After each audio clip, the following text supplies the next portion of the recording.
Chapter 1, Title page Titus Andronicus by William Shakespeare. Imprint this ebook is the product of many hours of hard work by volunteers for standard ebooks, and builds on the hard work of other literature lovers made possible by the public domain. This particular ebook is based on a transcription from the Massachusetts Institute of Technology and on digital scans from the Hathi Trust Digital Library. The source text and artwork in this ebook are believed to be in the United States public domain. That is, they are believed to be free of copyright restrictions in the United States. They may still be copyrighted in other countries, so users located outside of the United States must check their local laws before using this ebook. The creators of and contributors to this ebook dedicate their contributions to the worldwide public domain via the terms in the CC 01. 0 Universal Public Domain Dedication.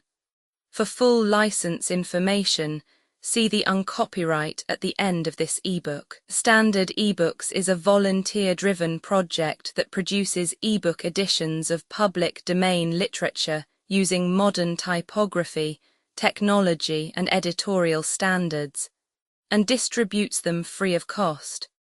You can download this and other ebooks carefully produced for true book lovers at Standard Books.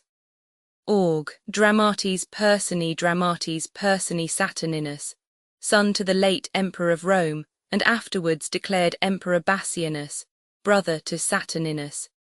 In love with Lavinia Titus Andronicus, a noble Roman general against the Goths Marcus Andronicus, tribune of the people and brother to Titus Lucius, son to Titus Andronicus Quintus, son to Titus Andronicus Martius, son to Titus Andronicus Mutius, son to Titus Andronicus young Lucius a boy, son to Lucius Publius, son to Marcus the tribune Sempronius, kinsman to Titus Caius, kinsman to Titus Valentine, kinsman to Titus Aemilius, a noble Roman Alarbus, son to Tamora Demetrius, son to Tamora Chiron, son to Tamora Aaron, a Moor beloved by Tamora captain, tribune, messenger and clown. Romans Goths and Romans Tamora, queen of the Goths Lavinia, daughter to Titus Andronicus, a nurse senators, tribunes, officers, soldiers, and attendants seen, Rome and the country near it, Titus Andronicus act I seen I Rome, before the Capitol, the tomb of the Andronici appearing, the tribunes and senators aloft. Enter below from one side Saturninus and his followers, and from the other side Bassianus and his followers with drum and colours. Saturninus noble patricians, patrons of my right, defend the justice of my cause with arms, and countrymen, my loving followers, plead my successive title with your swords. I am his firstborn son, that was the last that wore the imperial diadem of Rome.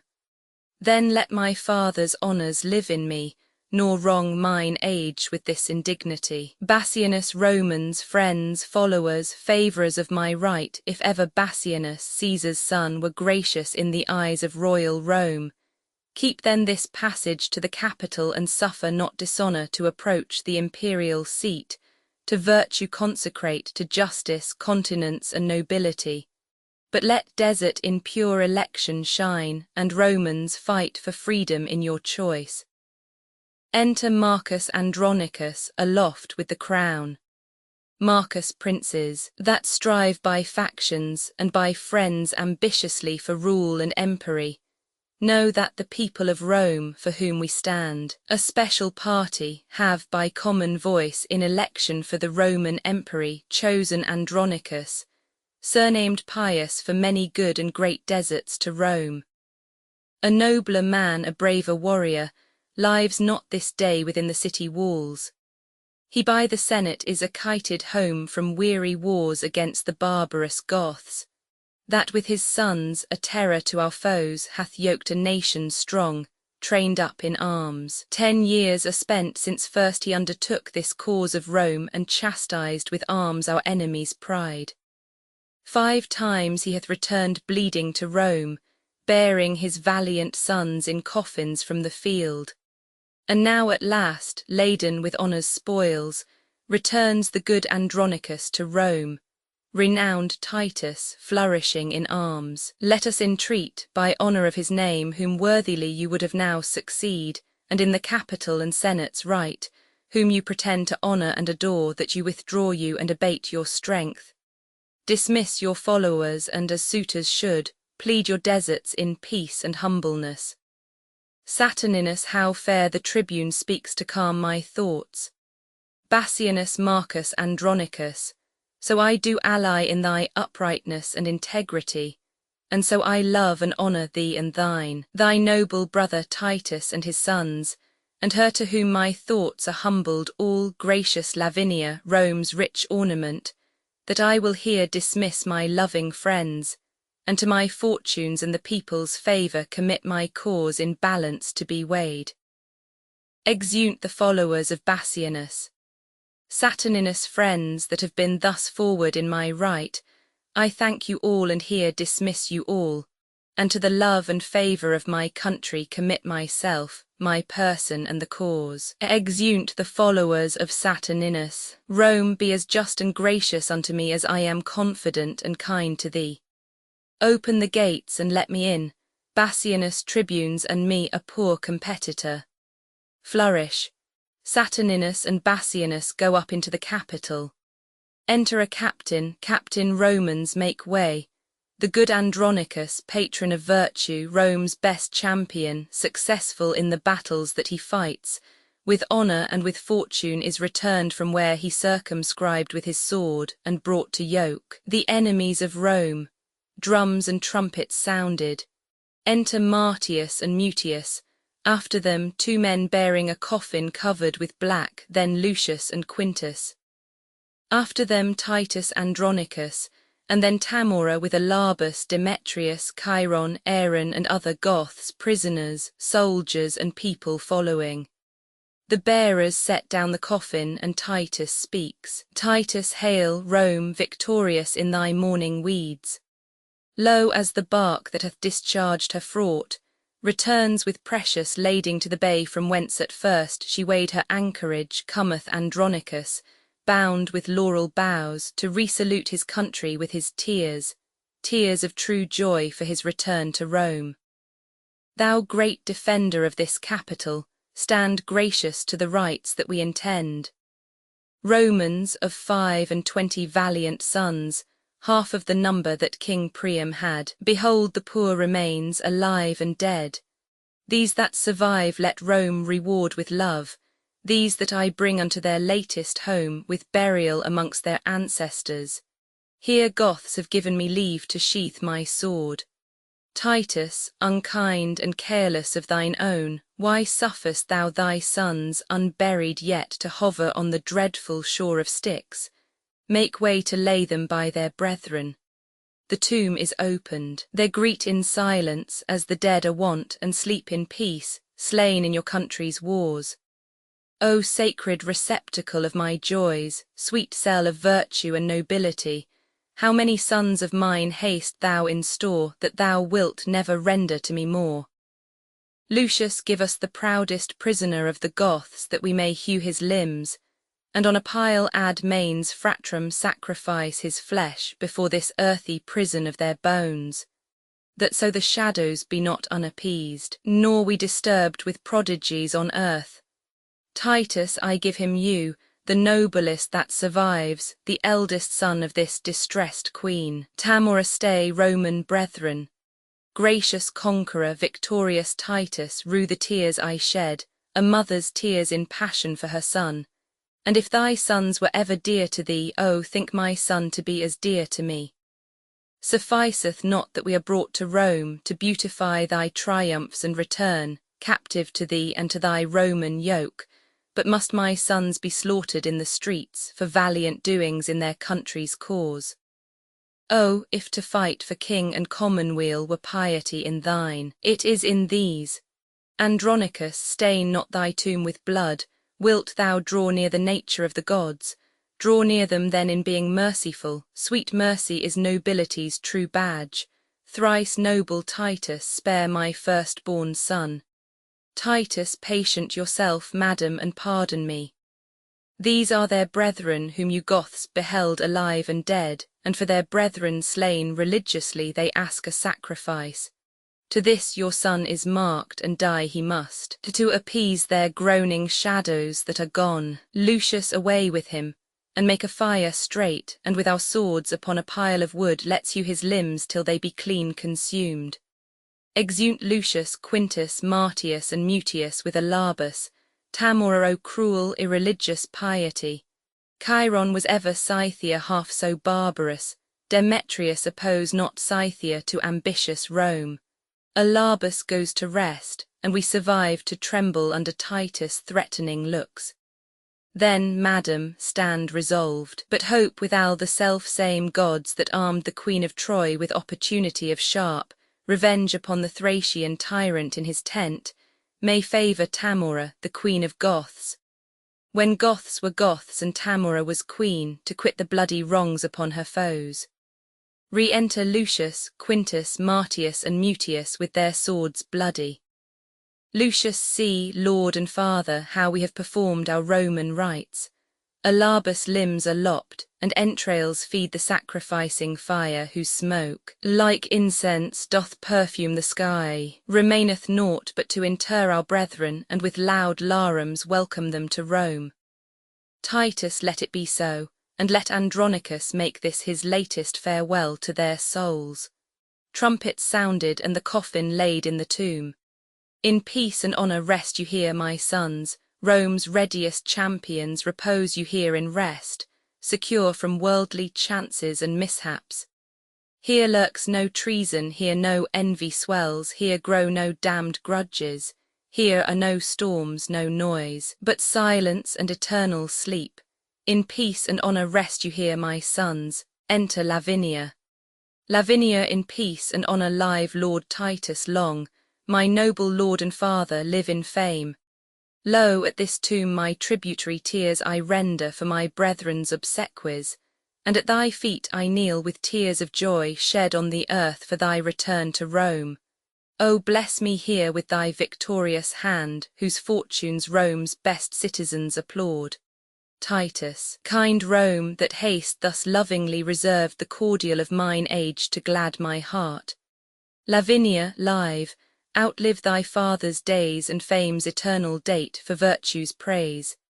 Enter below Marcus Andronicus and tribunes, re-enter Saturninus and Bassianus attended. Marcus, long live Lord Titus, my beloved brother, gracious triumpher in the eyes of Rome. Titus, thanks, gentle tribune, noble brother Marcus. Marcus, and welcome, nephews from successful wars, you that survive, and you that sleep in fame. Fair lords, your fortunes are alike in all, that in your country's service drew your swords. But safer triumph is this funeral pomp, that hath aspired to Solon's happiness and triumphs over chance in honour's bed. Titus Andronicus, the people of Rome, whose friend in justice thou hast ever been, send thee by me their tribune and their trust, this palliament of white and spotless hue. And name thee in election for the empire with these our late deceased emperor's sons. Be candidatus then and put it on, and help to set a head on headless Rome. Titus, a better head her glorious body fits than his that shakes for age and feebleness.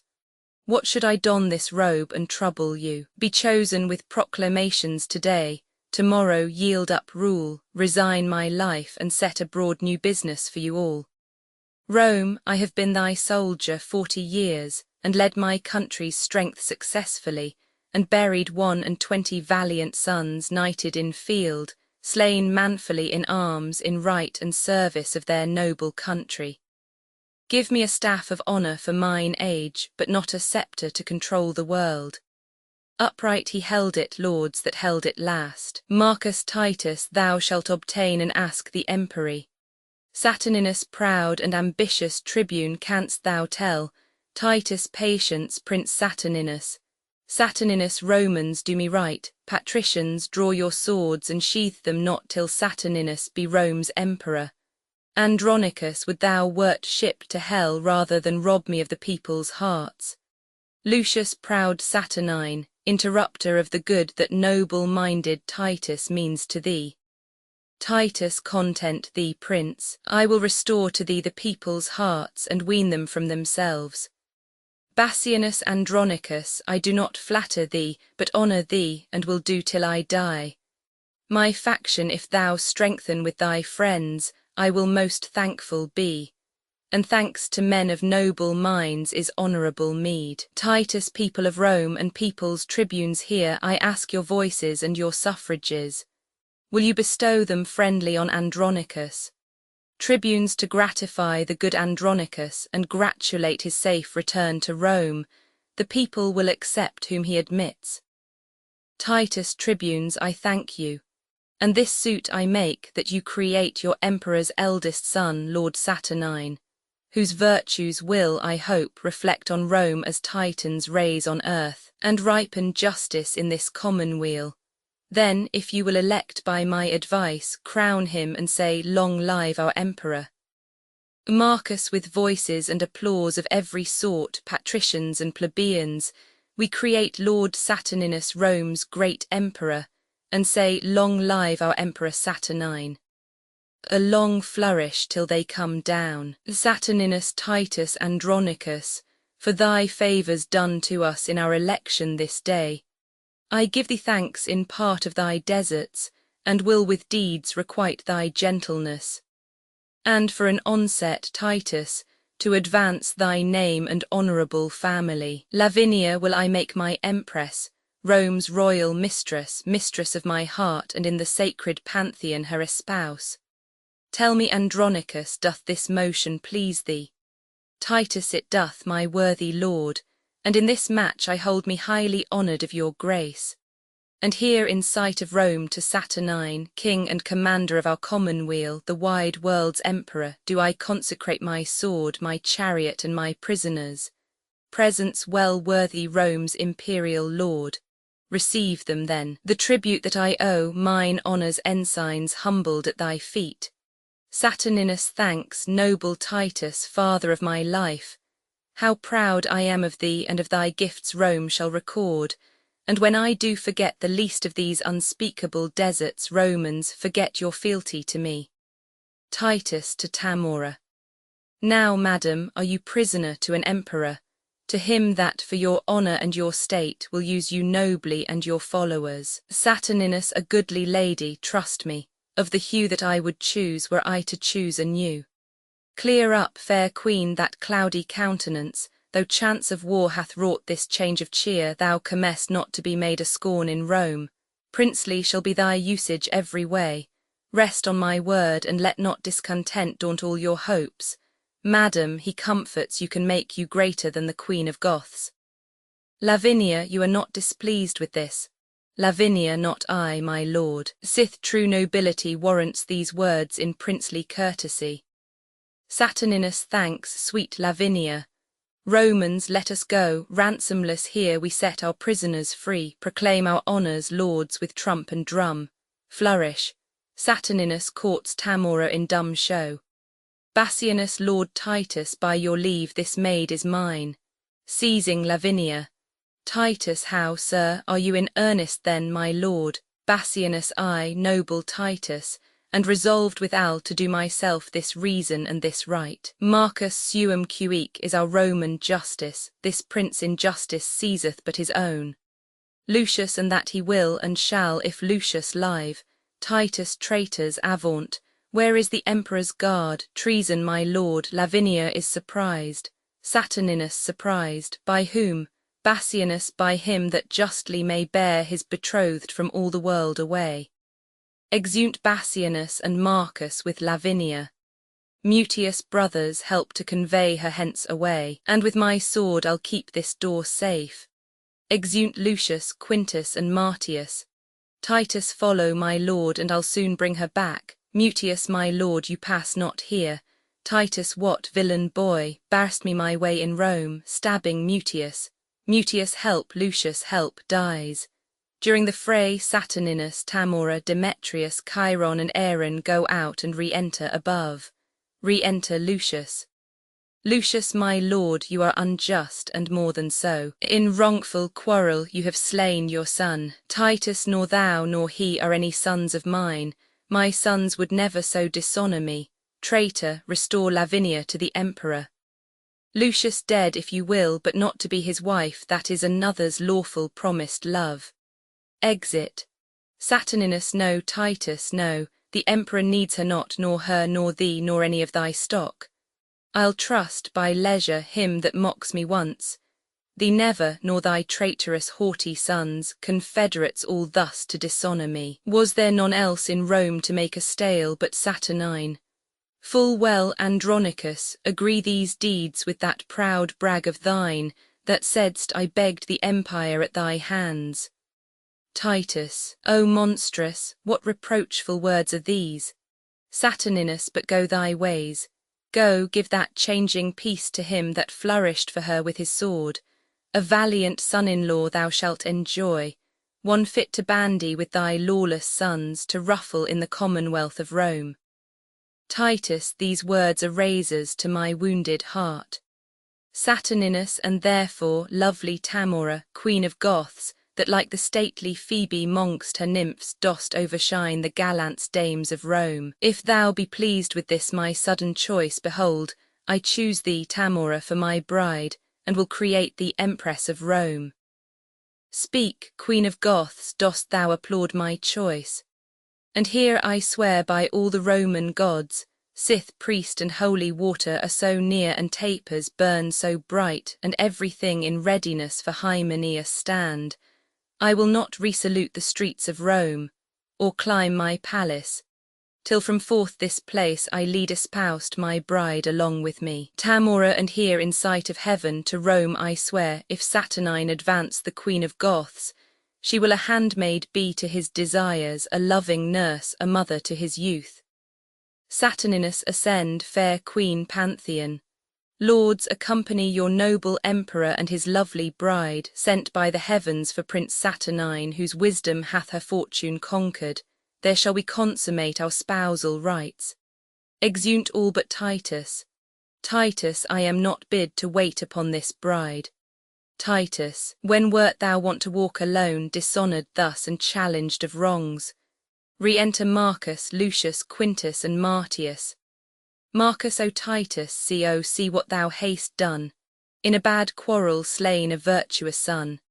Titus, no, foolish tribune, no son of mine, nor thou, nor these, confederates in the deed that hath dishonoured all our family, unworthy brother and unworthy sons. Lucius, but let us give him burial as becomes, give Mutius burial with our brethren. Titus, traitors, away, he rests not in this tomb. This monument 500 years hath stood, which I have sumptuously re-edified. Here none but soldiers and Rome's servitors repose in fame, none basely slain in brawls. Bury him where you can, he comes not here. Marcus, my lord, this is impiety in you.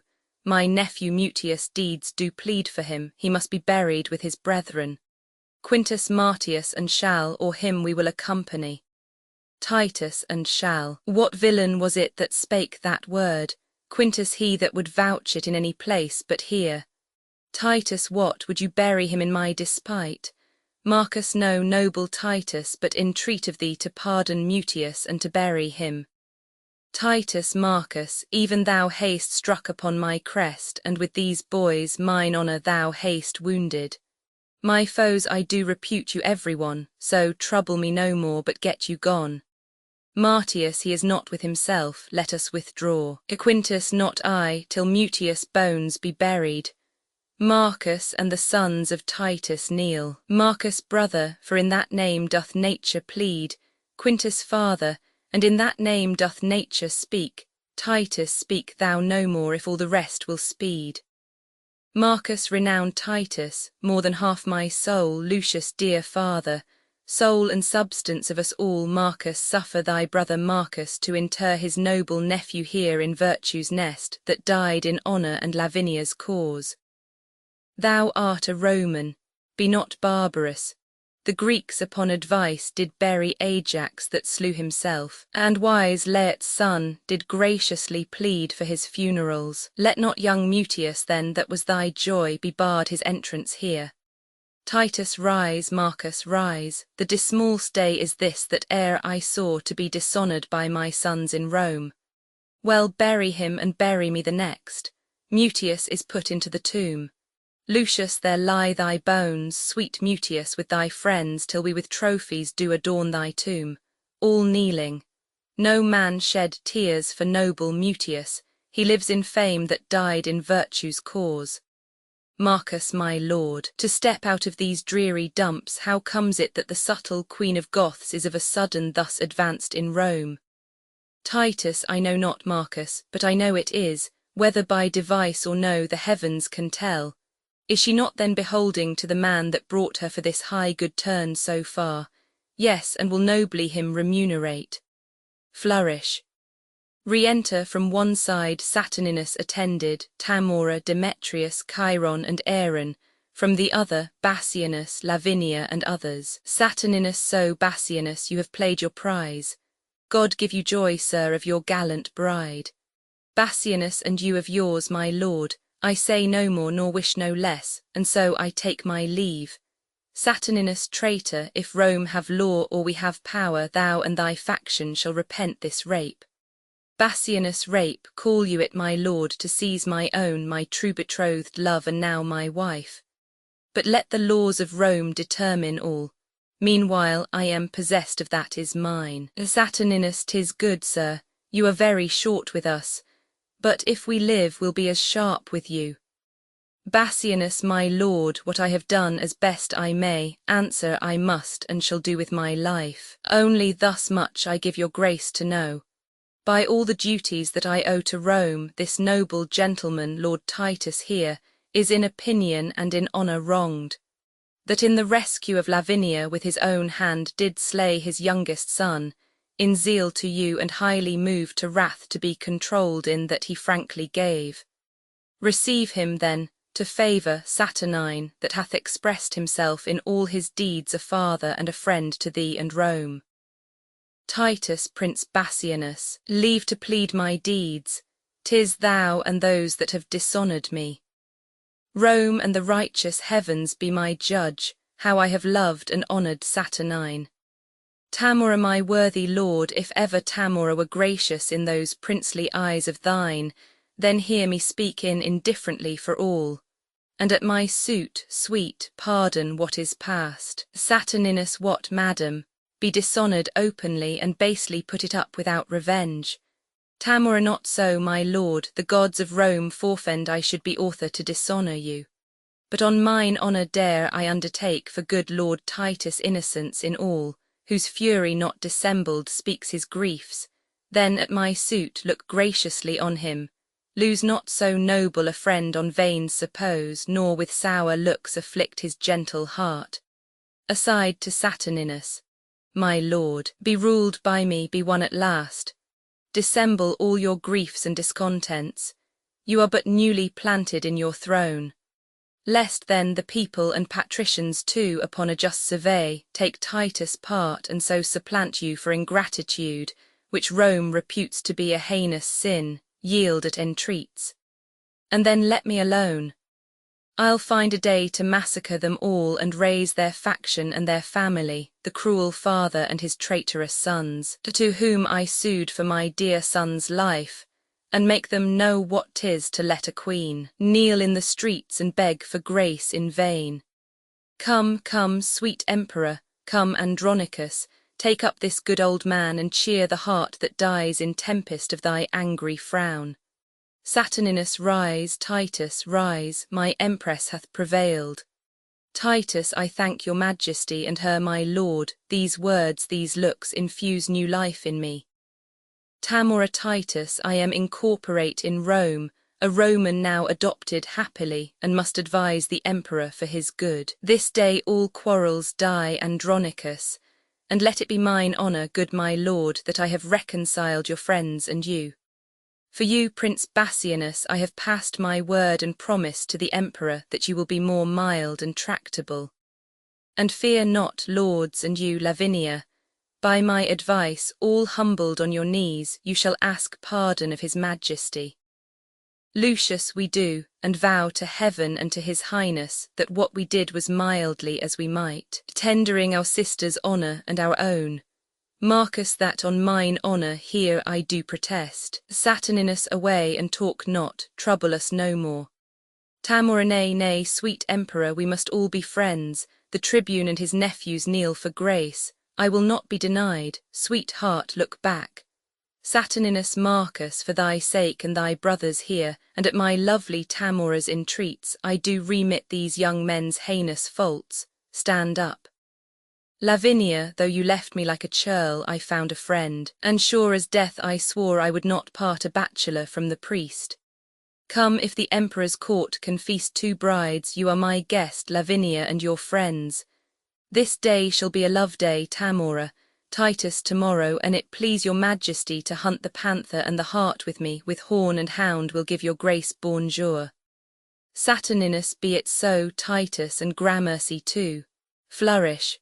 Exeunt. Act Roman 2, Act Roman 2. Scene I Rome, before the palace. Enter Aaron. Aaron now climbeth Tamora Olympus' top, safe out of fortune's shot, and sits aloft, secure of thunder's crack or lightning flash, advanced above pale envy's threatening reach. As when the golden sun salutes the morn, and having gilt the ocean with his beams, gallops the zodiac in his glistering coach, and overlooks the highest peering hills, so Tamora, upon her wit doth earthly honour wait, and virtue stoops and trembles at her frown. Then, Aaron, arm thy heart, and fit thy thoughts to mount aloft with thy imperial mistress, and mount her pitch, whom thou in triumph long haste prisoner held, fettered in amorous chains and faster bound to Aaron's charming eyes than is Prometheus tied to Caucasus. Away with slavish weeds and servile thoughts. I will be bright, and shine in pearl and gold, to wait upon this new-made empress. To wait, said I, to wanton with this queen, this goddess, this Semiramis, this nymph, this siren that will charm Rome's Saturnine and see his shipwreck and his commonweals. Halloa, what storm is this? Enter Demetrius and Chiron braving. Demetrius, Chiron, thy years want wit, thy wit wants edge and manners to intrude where I am graced, and may, for aught thou know'st, affected be. Chiron, Demetrius, thou dost overween in all, and so in this to bear me down with braves. 'Tis not the difference of a year or 2 makes me less gracious or thee more fortunate. I am as able and as fit as thou to serve, and to deserve my mistress' grace, and that my sword upon thee shall approve, and plead my passions for Lavinia's love. Aaron aside, clubs, clubs, these lovers will not keep the peace. Demetrius, why, boy, although our mother unadvised gave you a dancing rapier by your side, are you so desperate grown to threat your friends? Go to, have your lath glued within your sheath till you know better how to handle it. Chiron, meanwhile, sir, with the little skill I have, full well shalt thou perceive how much I dare. Demetrius, I, boy, grow ye so brave, they draw. Aaron coming forward. Why, how now, lords? So near the emperor's palace dare you draw and maintain such a quarrel openly? Full well I wot the ground of all this grudge. I would not for 1,000,000 of gold the cause were known to them it most concerns, nor would your noble mother for much more be so dishonoured in the court of Rome. For shame, put up, Demetrius, not I, till I have sheathed my rapier in his bosom, and withal thrust these reproachful speeches down his throat that he hath breathed in my dishonour here. Chiron, for that I am prepared and full resolved. Foul-spoken coward, that thunderst with thy tongue, and with thy weapon nothing darest perform. Aaron, away, I say. Now by the gods that warlike Goths adore, this petty brabble will undo us all. Why, lords, and think you not how dangerous it is to jet upon a prince's right? What is Lavinia then become so loose, or Bassianus so degenerate, that for her love such quarrels may be broached without controlment, justice, or revenge? Young lords, beware. And should the empress know this discord's ground, the music would not please. Chiron, I care not, I knew she and all the world. I love Lavinia more than all the world. Demetrius, youngerling, learn thou to make some meaner choice. Lavinia is thine elder brother's hope. Aaron, why are ye mad? Or know ye not in Rome how furious and impatient they be, and cannot brook competitors in love? I tell you, lords, you do but plot your deaths by this device. Chiron, Aaron, 1,000 deaths would I propose to achieve her whom I love. Aaron, to achieve her, how? Demetrius, why makest thou it so strange? She is a woman, therefore may be wooed. She is a woman, therefore may be won. She is Lavinia, therefore must be loved. What man? More water glideth by the mill than wot's the miller of. And easy it is of a cut loaf to steal a shive, we know, though Bassianus be the emperor's brother, better than he have worn Vulcan's badge. Aaron aside. Ay, and as good as Saturninus may. Demetrius then, why should he despair that knows to court it with words, fair looks, and liberality? What, haste not thou full often struck a doe, and borne her cleanly by the keeper's nose? Aaron, why then, it seems, some certain snatch or so would serve your turns. Chiron, I, so the turn was served. Demetrius, Aaron, thou haste hit it. Aaron, would you had hit it too, then should not we be tired with this ado. Why, hark ye, and are you such fools to square for this? Would it offend you then that both should speed? Chiron, faith, not me, Demetrius nor me, so I were one. Aaron, for shame, be friends, and join for that you jar. 'Tis policy and stratagem must do that you affect, and so must you resolve, that what you cannot as you would achieve, you must perforce accomplish as you may. Take this of me, Lucrece was not more chaste than this Lavinia, Bassianus love. A speedier course than lingering languishment must we pursue, and I have found the path. My lords, a solemn hunting is in hand. There will the lovely Roman ladies troop.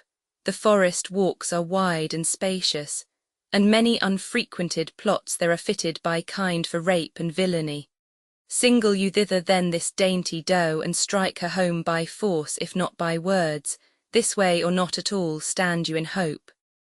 Come, come, our empress, with her sacred wit to villainy and vengeance consecrate, will we acquaint with all that we intend. And she shall file our engines with advice that will not suffer you to square yourselves, but to your wishes' height advance you both. The emperor's court is like the house of fame, the palace full of tongues of eyes and ears. The woods are ruthless, dreadful, deaf and dull. There speak and strike, brave boys, and take your turns.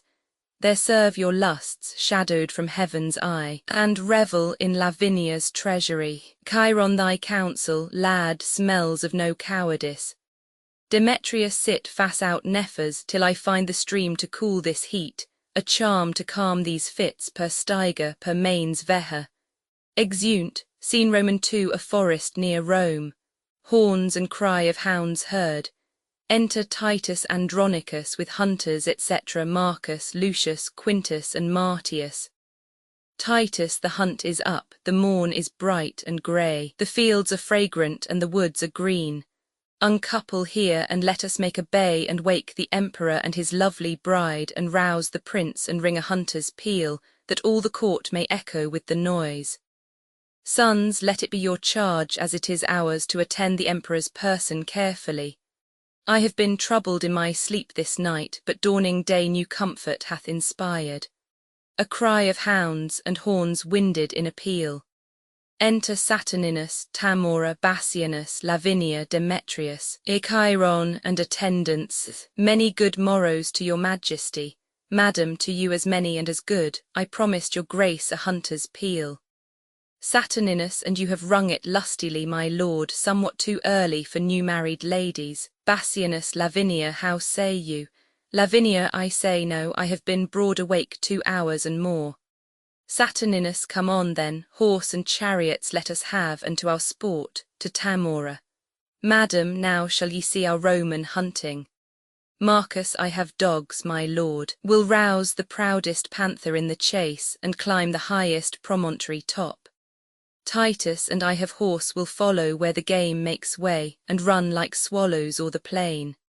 Demetrius, Chiron, we hunt not we with horse nor hound, but hope to pluck a dainty doe to ground. Exeunt. Scene Roman 3, a lonely part of the forest. Enter Aaron with a bag of gold. Aaron, he that had wit would think that I had none to bury so much gold under a tree, and never after to inherit it. Let him that thinks of me so abjectly know that this gold must coin a stratagem, which, cunningly effected, will beget a very excellent piece of villainy. And so repose, sweet gold, for their unrest hides the gold, that have their arms out of the empress chest. Enter Tamora. Tamora, my lovely Aaron, wherefore look'st thou sad, when everything doth make a gleeful boast? The birds chant melody on every bush, the snake lies rolled in the cheerful sun, the green leaves quiver with the cooling wind, and make a checkered shadow on the ground. Under their sweet shade, Aaron, let us sit, and whilst the babbling echo mocks the hounds, replying shrilly to the well-tuned horns, as if a double hunt were heard at once, let us sit down and mark their yelping noise.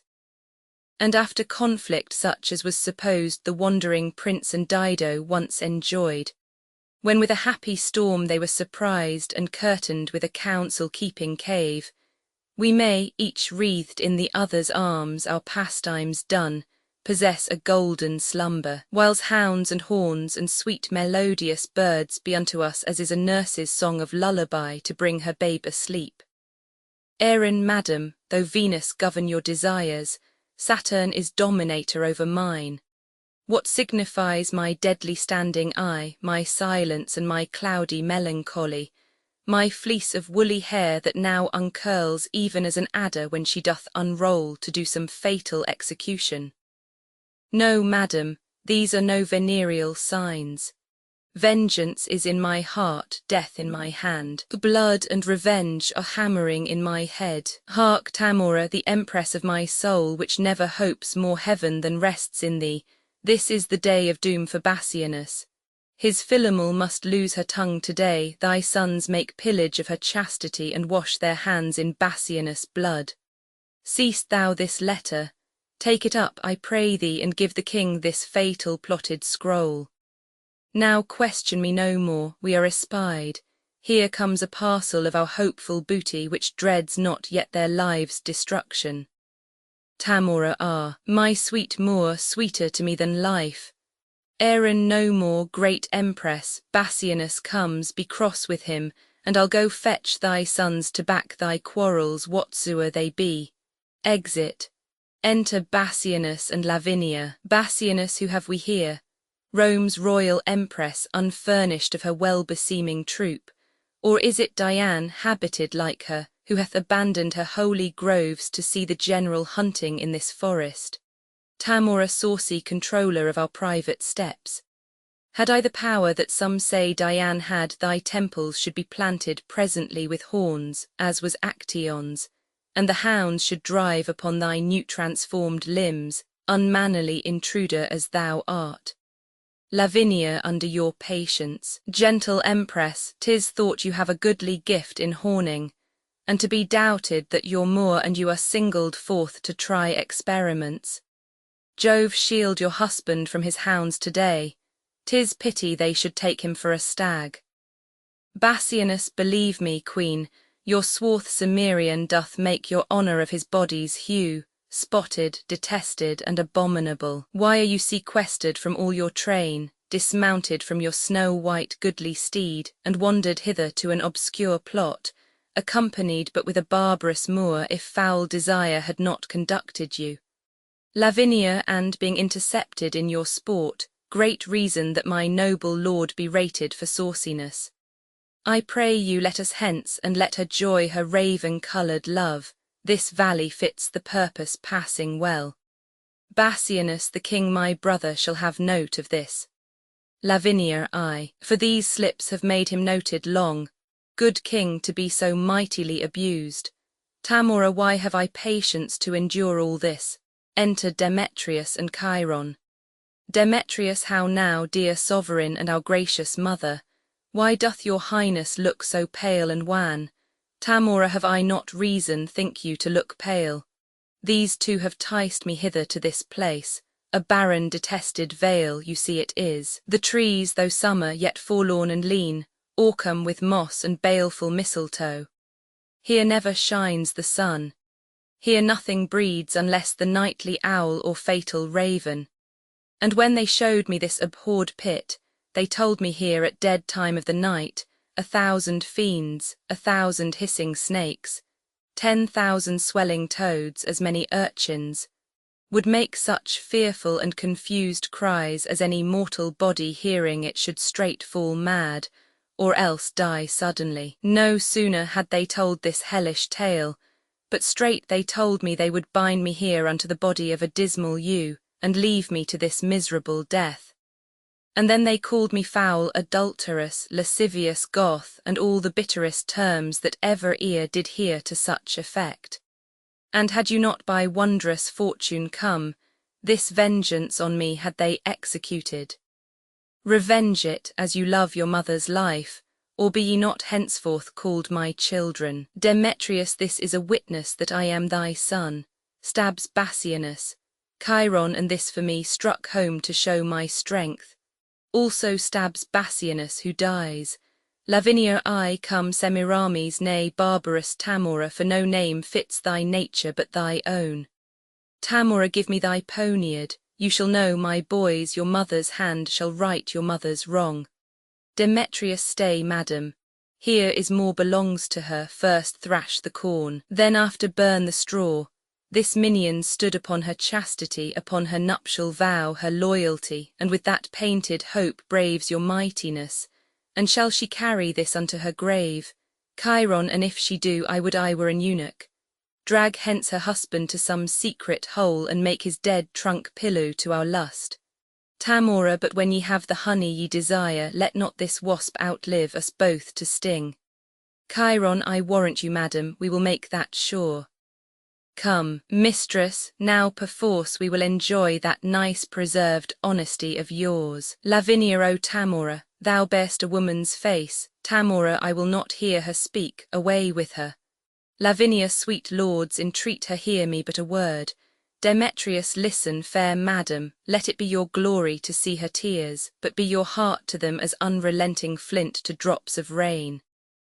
Lavinia, when did the tiger's young ones teach the dam? Oh, do not learn her wrath, she taught it thee. The milk thou suck'dst from her did turn to marble. Even at thy teat thou hadst thy tyranny. Yet every mother breeds not sons alike. To Chiron, do thou entreat her show a woman pity. Chiron, what, wouldst thou have me prove myself a bastard? Lavinia, 'tis true, the raven doth not hatch a lark, yet have I heard, oh, could I find it now. The lion, moved with pity, did endure to have his princely paws pared all away. Some say that ravens foster forlorn children, the whilst their own birds famish in their nests. Oh, be to me, though thy hard heart say no, nothing so kind, but something pitiful. Tamora, I know not what it means, away with her. Lavinia, oh, let me teach thee. For my father's sake that gave thee life, when well he might have slain thee, be not obdurate, open thy deaf ears. Tamora, hadst thou in person ne'er offended me, even for his sake am I pitiless. Remember, boys, I poured forth tears in vain to save your brother from the sacrifice. But fierce Andronicus would not relent, therefore away with her, and use her as you will, the worse to her, the better loved of me. Lavinia, O Tamora, be called a gentle queen, and with thine own hands kill me in this place. For 'tis not life that I have begged so long, poor I was slain when Bassianus died. Tamora, what begg'st thou then? Fond woman, let me go. Lavinia, 'tis present death I beg, and one thing more that womanhood denies my tongue to tell.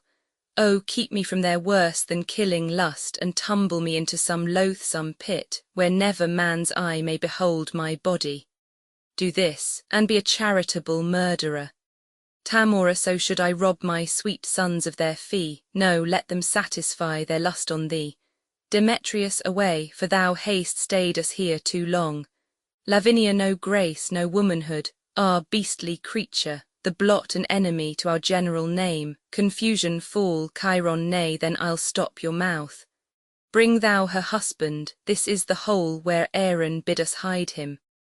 Demetrius throws the body of Bassianus into the pit. Then exeunt Demetrius and Chiron, dragging off Lavinia. Tamora, farewell, my sons, see that you make her sure. Ne'er let my heart no merry cheer indeed, till all the Andronici be made away. Now will I hence to seek my lovely moor, and let my spleenful sons this trull deflower. Exit, re-enter Aaron with Quintus and Martius. Aaron, come on, my lords, the better foot before. Straight will I bring you to the loathsome pit where I espied the panther fast asleep. Quintus, my sight is very dull, whate'er it bodes.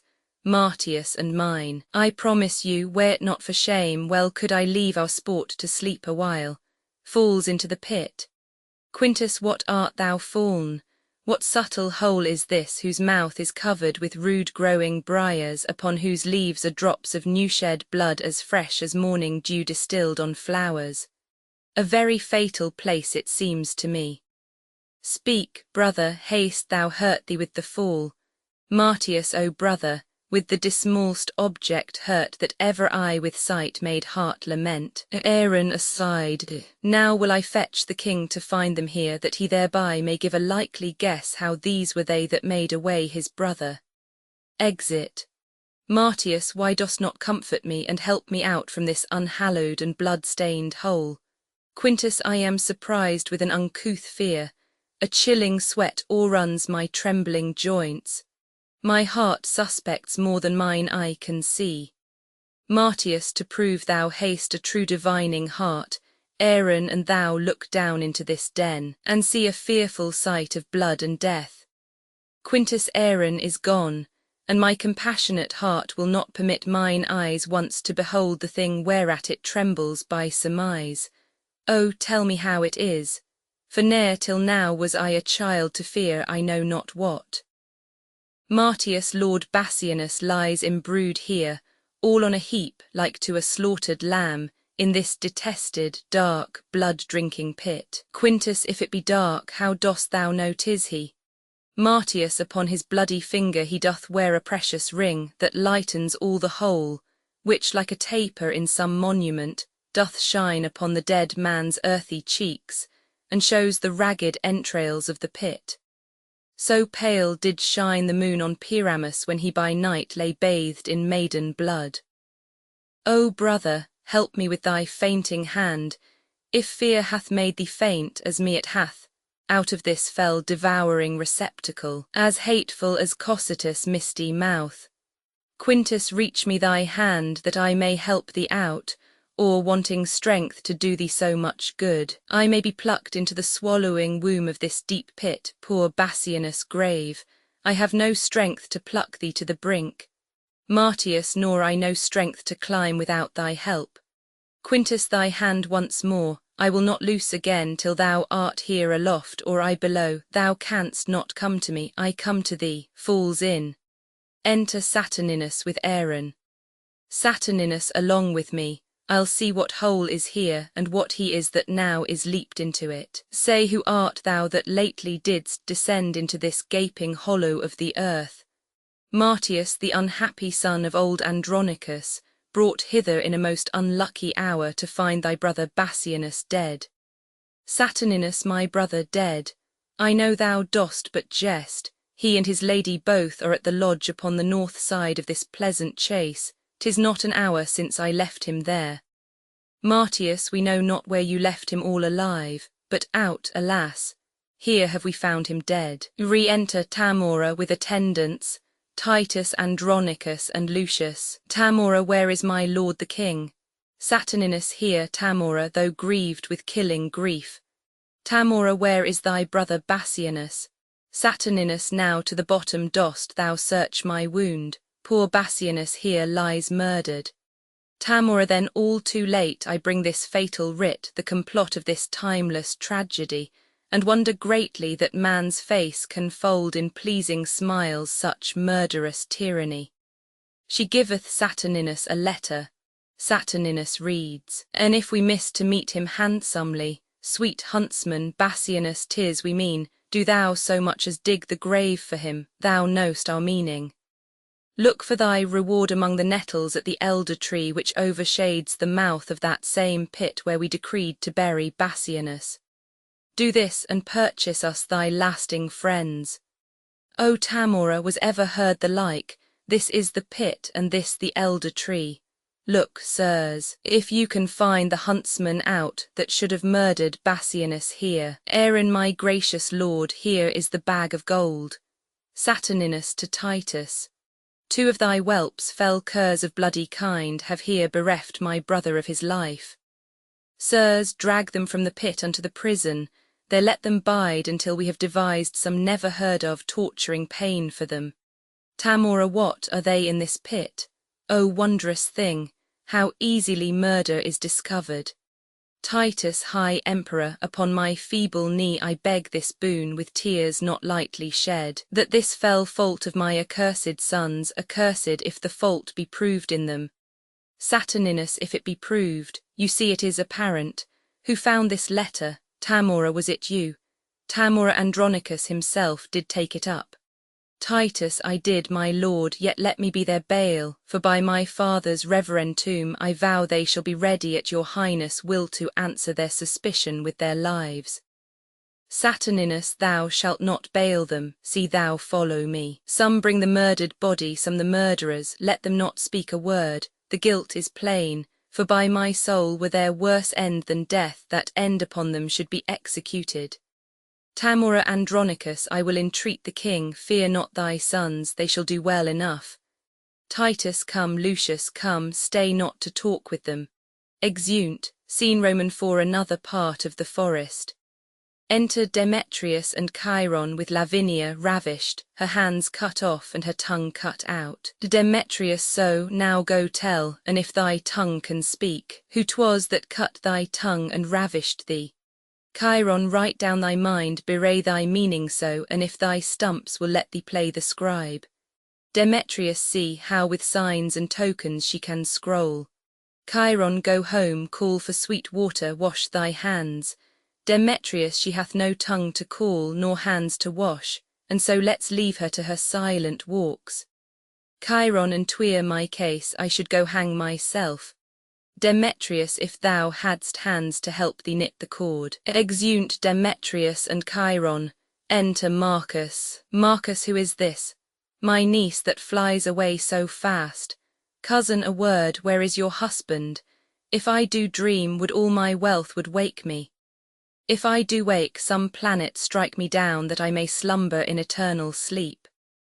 Speak, gentle niece, what stern ungentle hands have lopped and hewed and made thy body bare of her two branches, those sweet ornaments, whose circling shadows kings have sought to sleep in, and might not gain so great a happiness as have thy love. Why dost not speak to me? Alas, a crimson river of warm blood, like to a bubbling fountain stirred with wind, doth rise and fall between thy rosed lips, coming and going with thy honey breath. But sure some Tereus hath deflowered thee, and lest thou shouldst detect him, cut thy tongue. Ah, now thou turn'st away thy face for shame, and notwithstanding all this loss of blood, as from a conduit with three issuing spouts, yet do thy cheeks look red as Titan's face blushing to be encountered with a cloud. Shall I speak for thee? Shall I say 'tis so? Oh, that I knew thy heart, and knew the beast, that I might rail at him to ease my mind. Sorrow concealed, like an oven stopped, doth burn the heart to cinders where it is. Fair Philomela, she but lost her tongue, and in a tedious sampler sowed her mind. But lovely niece, that mean is cut from thee. A craftier Tereus, cousin, haste thou met, and he hath cut those pretty fingers off that could have better sewed than Philomel. Oh, had the monster seen those lily hands tremble like aspen leaves upon a lute, and make the silken strings delight to kiss them, he would not then have touched them for his life. Or, had he heard the heavenly harmony which that sweet tongue hath made, he would have dropped his knife, and fell asleep as Cerberus at the Thracian poet's feet. Come, let us go and make thy father blind, for such a sight will blind a father's eye. 1 hour's storm will drown the fragrant meads. What will whole months of tears thy father's eyes? Do not draw back, for we will mourn with thee. Oh, could our mourning ease thy misery? Exeunt. Act Roman 3 Scene I Rome. A street. Enter judges, senators, and tribunes, with Martius and Quintus bound, passing on to the place of execution. Titus going before, pleading, Titus, hear me, grave fathers, noble tribunes, stay, for pity of mine age, whose youth was spent in dangerous wars whilst you securely slept, for all my blood in Rome's great quarrel shed, for all the frosty nights that I have watched, and for these bitter tears which now you see filling the aged wrinkles in my cheeks, be pitiful to my condemned sons, whose souls are not corrupted as 'tis thought. For 22 sons I never wept, because they died in honour's lofty bed. Lieth down, the judges, etc., pass by him and exeunt.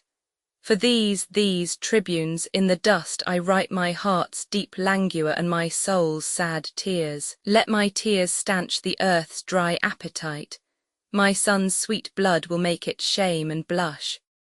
O earth, I will befriend thee more with rain, that shall distil from these 2 ancient urns, than youthful April shall with all his showers. In summer's drought I'll drop upon thee still. In winter with warm tears I'll melt the snow, and keep eternal springtime on thy face, so thou refuse to drink my dear son's blood. Enter Lucius with his sword drawn. O reverend tribunes, O gentle, aged men, unbind my sons, reverse the doom of death, and let me say that never wept before, my tears are now prevailing orators. Lucius, O noble father, you lament in vain. The tribunes hear you not, no man is by, and you recount your sorrows to a stone. Titus, Lucius, for thy brothers let me plead. Grave tribunes, once more I entreat of you. Lucius, my gracious lord, no tribune hears you speak. Titus, why, 'tis no matter, man.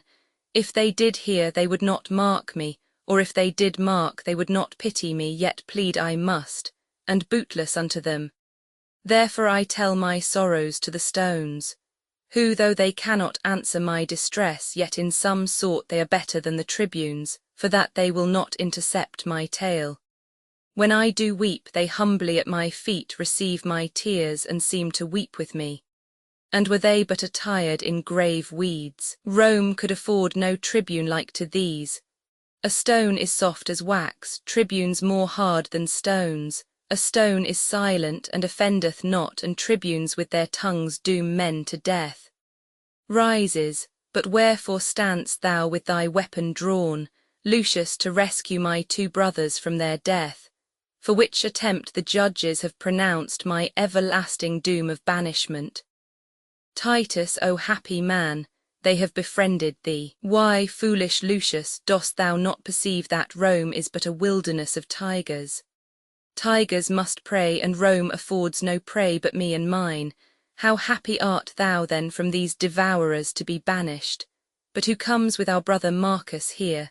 Enter Marcus and Lavinia. Marcus, Titus, prepare thy aged eyes to weep, or if not so, thy noble heart to break. I bring consuming sorrow to thine age. Titus, will it consume me?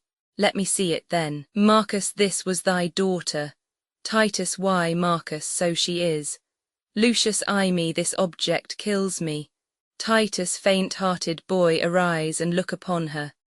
Speak, Lavinia, what accursed hand hath made thee handless in thy father's sight? What fool hath added water to the sea, or brought a faggot to bright burning Troy? My grief was at the height before thou camest, and now like Nilus it disdaineth bounds. Give me a sword, I'll chop off my hands too, for they have fought for Rome, and all in vain. and they have nursed this woe in feeding life, in bootless prayer have they been held up, and they have served me to effectless use.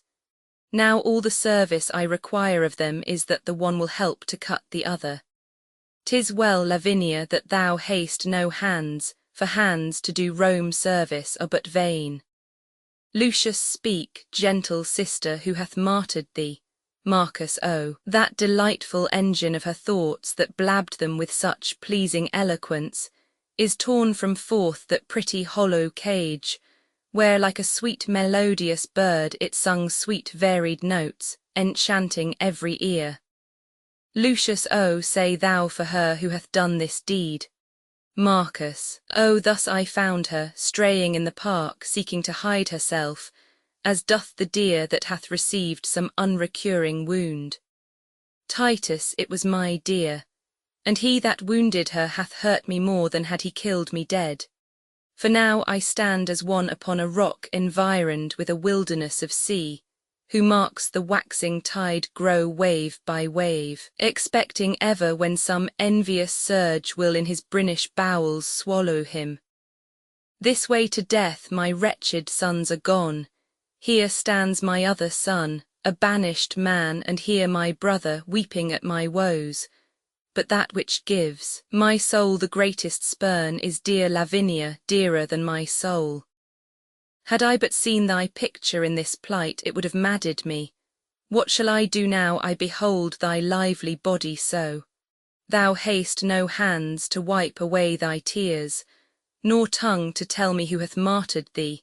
Thy husband he is dead, and for his death thy brothers are condemned and dead by this. Look, Marcus, our son Lucius, look on her. When I did name her brothers, then fresh tears stood on her cheeks, as doth the honey-dew upon a gathered lily almost withered. Marcus, perchance she weeps because they killed her husband, perchance because she knows them innocent. Titus, if they did kill thy husband, then be joyful, because the law hath ta'en revenge on them. No, no, they would not do so foul a deed.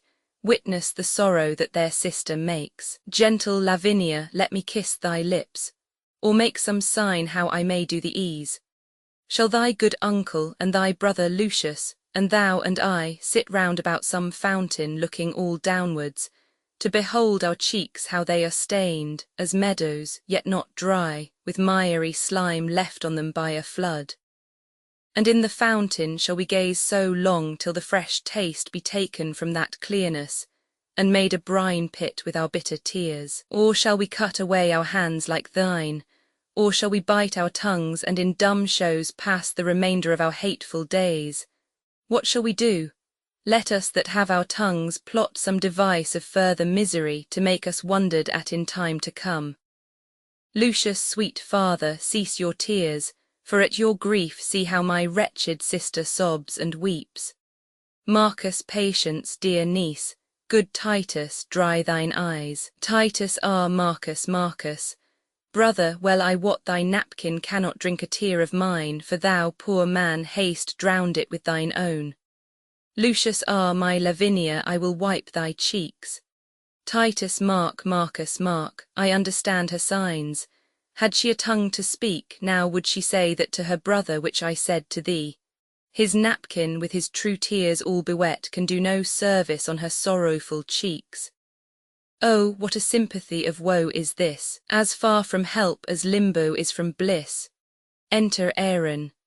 Aaron, Titus, Andronicus, my lord the emperor sends thee this word, that if thou love thy sons, let Marcus, Lucius, or thyself, old Titus, or any one of you, chop off your hand and send it to the king.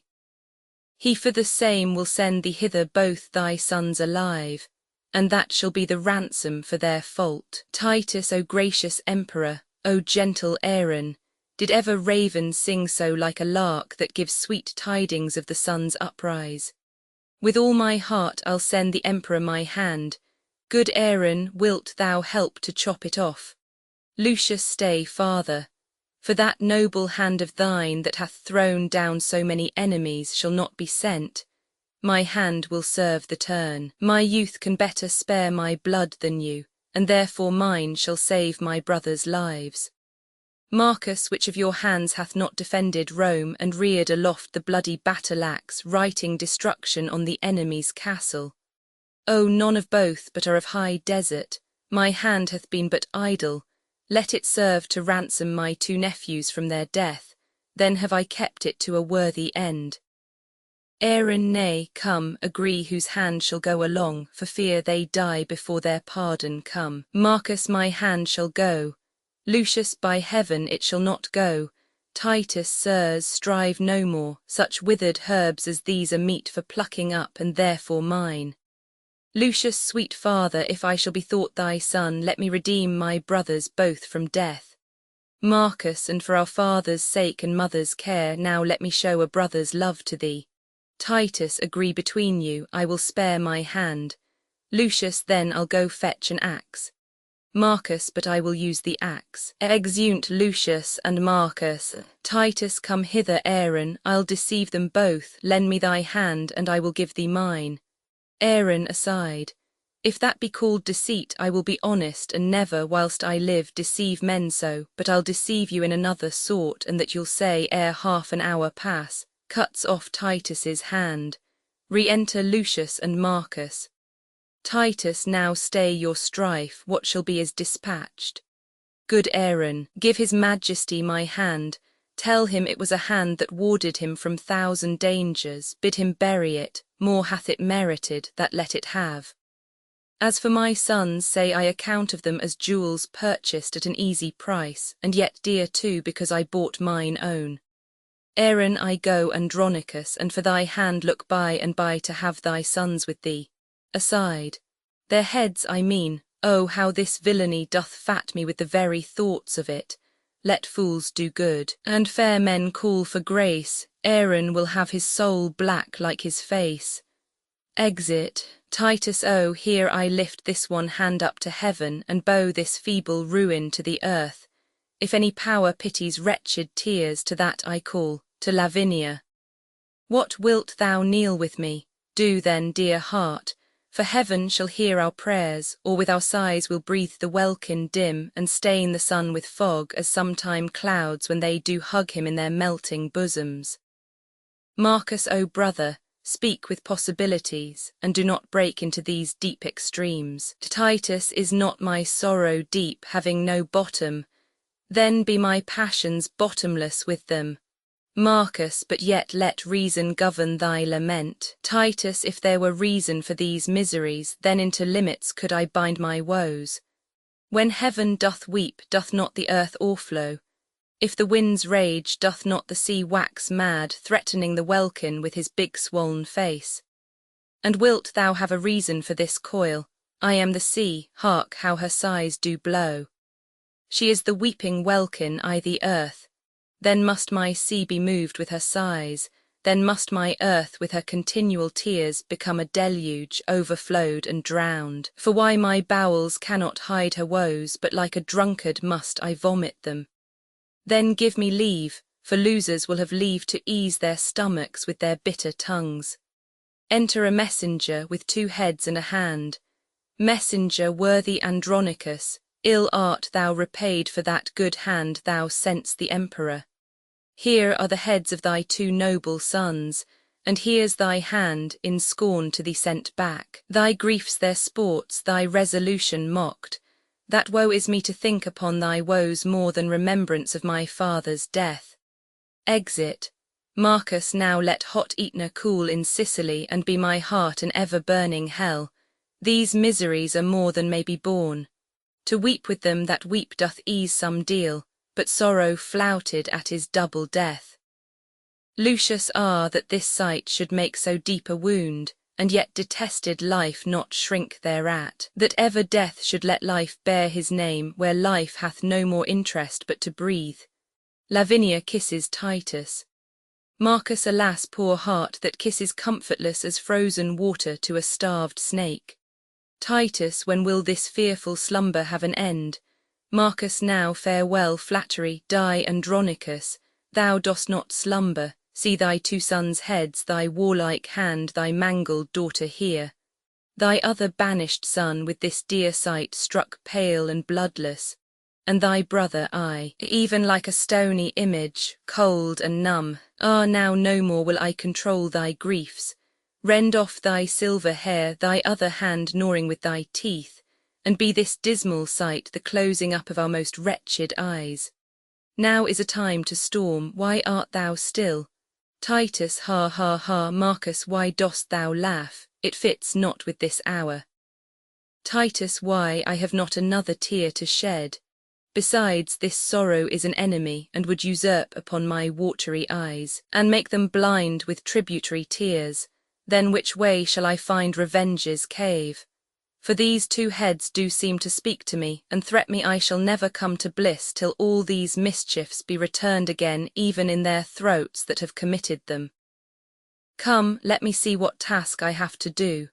You heavy people circle me about, that I may turn me to each one of you, and swear unto my soul to right your wrongs.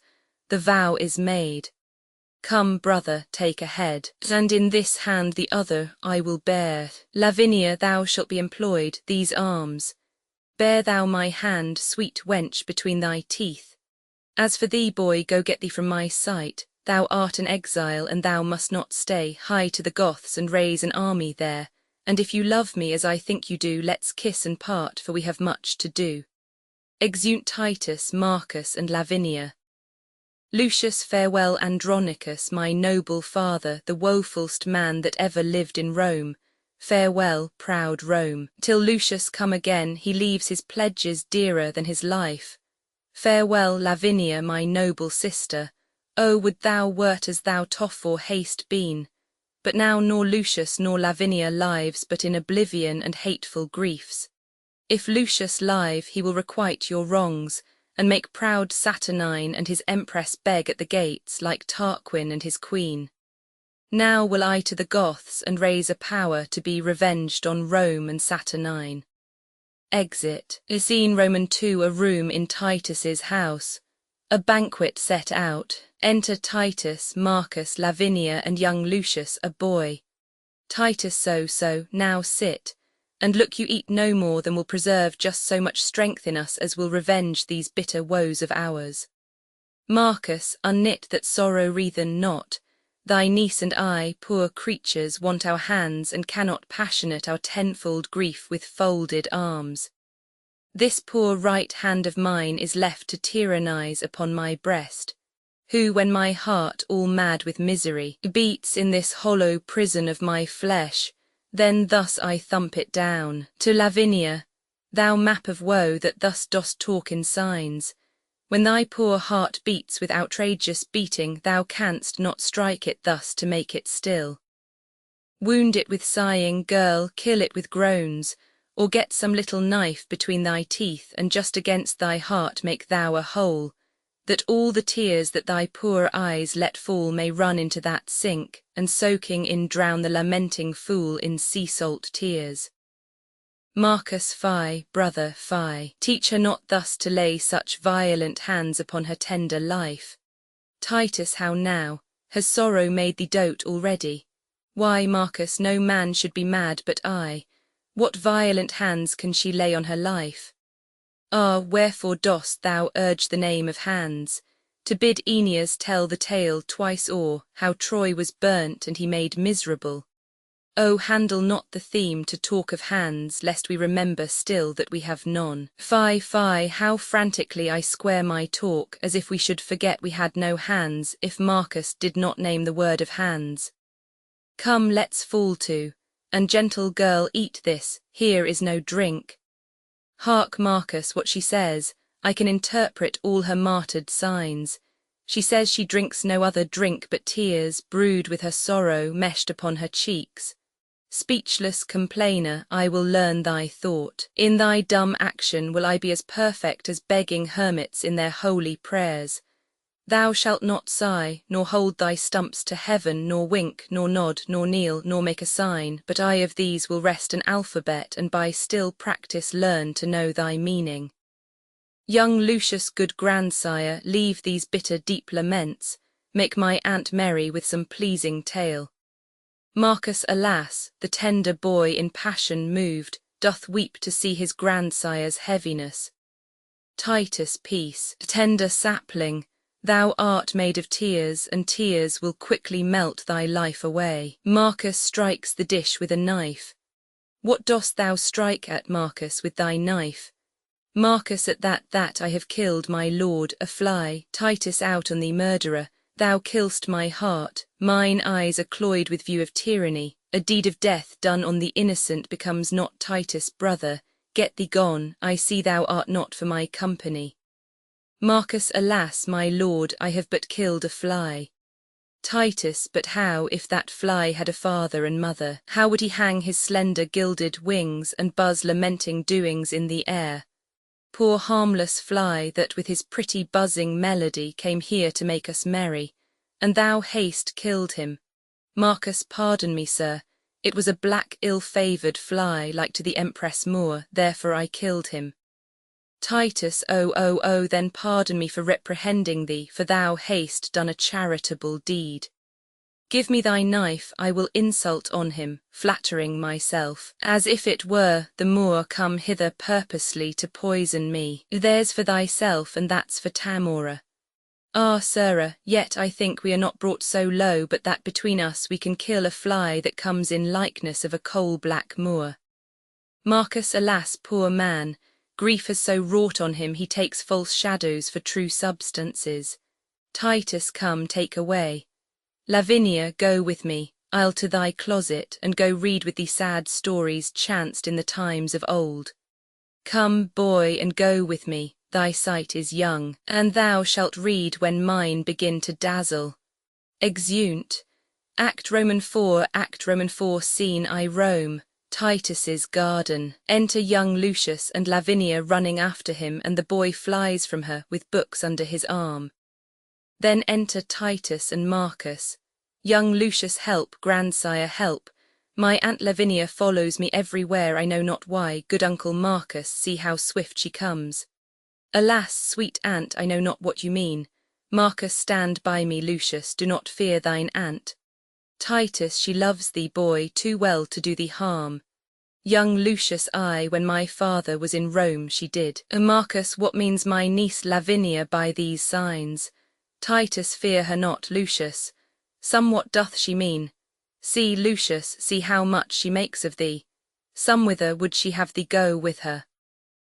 Ah, boy, Cornelia never with more care read to her sons than she hath read to thee sweet poetry and Tully's orator. Marcus, canst thou not guess wherefore she plies thee thus? Young Lucius, my lord, I know not, nor can I guess, unless some fit or frenzy do possess her. For I have heard my grandsire say full oft, extremity of griefs would make men mad.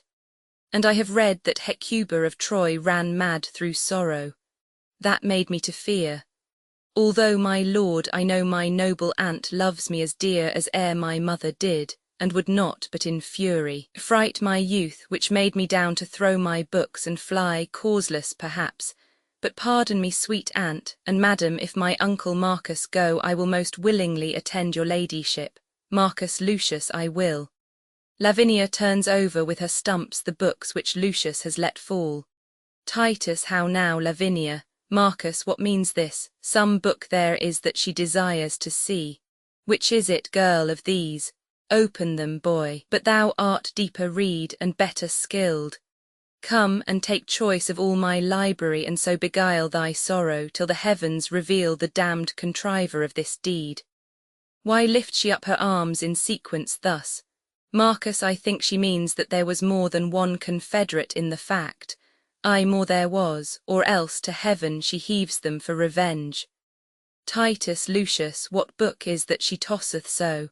Young Lucius, grandsire, 'tis Ovid's Metamorphoses, my mother gave it me. Marcus, for love of her that's gone, perhaps she culled it from among the rest. Titus, soft, see how busily she turns the leaves. Helping her, what would she find? Lavinia, shall I read? This is the tragic tale of Philomel, and treats of Tereus' treason and his rape, and rape, I fear, was root of thine annoy. Marcus, see, brother, see, note how she quotes the leaves. Titus, Lavinia, wert thou thus surprised, sweet girl, ravished and wronged as Philomela was, forced in the ruthless, vast and gloomy woods? See. Aye, such a place there is where we did hunt. Oh, had we never hunted there. Patterned by that the poet here describes, by nature made for murders and for rapes. Marcus, oh, why should nature build so foul a den unless the gods delight in tragedies? Titus gives signs, sweet girl, for here are none but friends. What Roman lord it was durst do the deed, or slunk not Saturnine as Tarquin erst that left the camp to sin in Lucrece' bed? Marcus, sit down, sweet niece, brother, sit down by me. Apollo, Pallas, Jove, or Mercury inspire me that I may this treason find. My lord, look here, Lavinia, this sandy plot is plain. Guide, if thou canst, this after me when I have writ my name, without the help of any hand at all. He writes his name with his staff and guides it with feet and mouth. Cursed be that heart that forced us to this shift. Write thou, good niece, and here display at last what God will have discovered for revenge. Heaven guide thy pen to print thy sorrows plain, that we may know the traitors and the truth. She takes the staff in her mouth and guides it with her stumps and writes.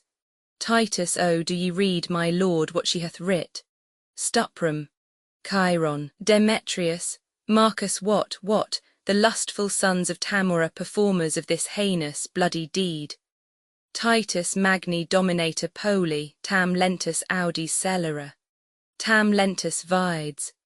Marcus, oh, calm thee, gentle lord, although I know there is enough written upon this earth to stir a mutiny in the mildest thoughts and arm the minds of infants to exclaims. My lord, kneel down with me. Lavinia, kneel, and kneel, sweet boy, the Roman Hector's hope, and swear with me, as with the woeful fear and father of that chaste dishonoured dame, Lord Junius Brutus, swear for Lucrece' rape, that we will prosecute by good advice mortal revenge upon these traitorous Goths, and see their blood or die with this reproach. Titus, 'tis sure enough, and you knew how. But if you hunt these bear whelps, then beware, the dam will wake, and, if she wind you once, she's with the lion deeply still in league, and lulls him whilst she playeth on her back. And when he sleeps, will she do what she list. You are a young huntsman, Marcus, let it alone. And come, I will go get a leaf of brass, and with a gad of steel will write these words and lay it by. The angry northern wind will blow these sands like Sibyl's leaves abroad, and where's your lesson then? Boy, what say you? Young Lucius, I say, my lord, that if I were a man, their mother's bed-chamber should not be safe for these bad bondmen to the yoke of Rome. Marcus, I, that's my boy. Thy father hath full oft for his ungrateful country done the like. Young Lucius and uncle, so will I, and if I live. Titus, come, go with me into mine armoury. Lucius, I'll fit thee, and withal my boy shalt carry from me to the Empress' sons presents that I intend to send them both. Come, thou'lt do thy message, wilt thou not? Young Lucius, I, with my dagger in their bosoms, grandsire. Titus, no, boy, not so, I'll teach thee another course. Lavinia, come. Marcus, look to my house. Lucius and I'll go brave it at the court. I marry, will we, sir, and will be waited on. Exeunt Titus, Lavinia, and young Lucius. Marcus, O heavens, can you hear a good man groan and not relent or not compassion him? Marcus, attend him in his ecstasy that hath more scars of sorrow in his heart than foemen's marks upon his battered shield, but yet so just that he will not revenge. Revenge, ye heavens, for old Andronicus. Exit. Scene Roman 2 the same. A room in the palace. Enter from one side Aaron, Demetrius and Chiron, from the other side young Lucius and an attendant with a bundle of weapons and verses writ upon them. Chiron, Demetrius hears the son of Lucius, he hath some message to deliver us. Aaron, I, some mad message from his mad grandfather. Young Lucius, my lords, with all the humbleness I may, I greet your honours from Andronicus. Aside, and pray the Roman gods confound you both. Demetrius, gramercy, lovely Lucius, what's the news? Young Lucius, aside, that you are both deciphered, that's the news for villains marked with rape. May it please you, my grandsire, well advised, hath sent by me the goodliest weapons of his armoury to gratify your honourable youth, the hope of Rome, for so he bade me say. And so I do, and with his gifts present your lordships, that whenever you have need you may be armed and appointed well.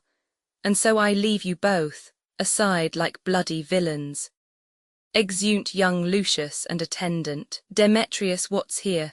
A scroll, and written round about, let's see, reads: Integer viti celerisque purus non egit mori jaculis nec arcu. Chiron, oh, 'tis a verse in Horace, I know it well, I read it in the grammar long ago. Aaron, I just a verse in Horace, right you have it. Aside, now what a thing it is to be an ass, here's no sound jest. The old man hath found their guilt, and sends them weapons wrapped about with lines that wound beyond their feeling, and to the quick, yea. But were our witty empress well afoot, she would applaud Andronicus' conceit, but let her rest in her unrest awhile. And now, young lords, was not a happy star led us to Rome, strangers, and more than so, captives, to be advanced to this height? It did me good before the palace gate to brave the tribune in his brother's hearing. Demetrius, but me more good, to see so great a lord basely insinuate and send us gifts. Aaron, had he not reason, Lord Demetrius, did you not use his daughter very friendly? Demetrius, I would we had 1,000 Roman dames at such a bay, by turn to serve our lust.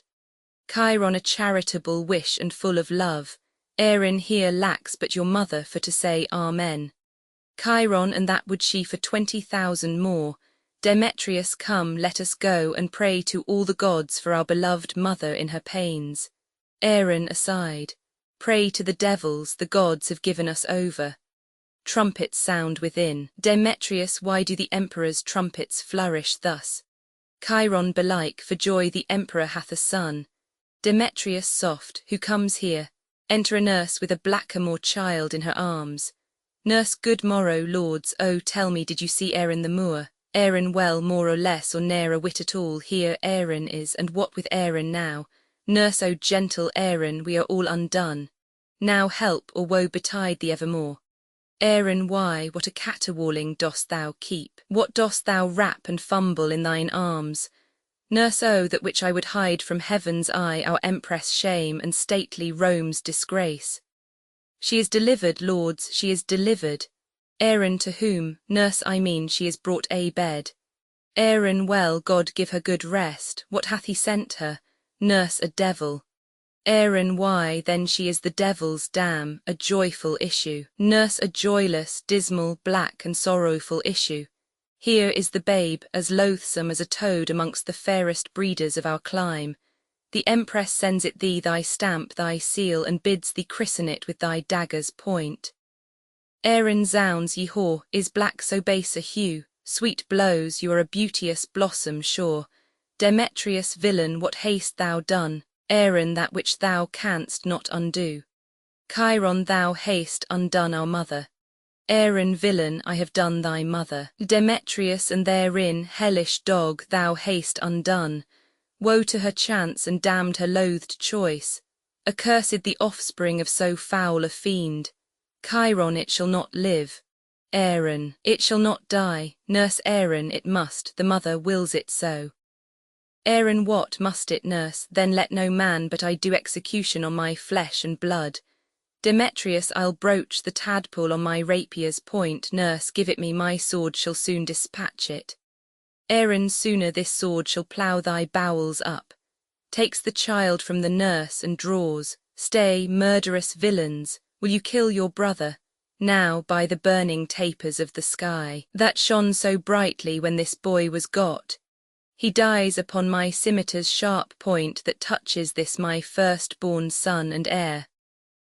I tell you, younglings, not Enceladus, with all his threatening band of Typhon's brood, nor great Alcides, nor the god of war, shall seize this prey out of his father's hands. What ye sanguine, shallow-hearted boys, ye white-limed walls, ye alehouse-painted signs.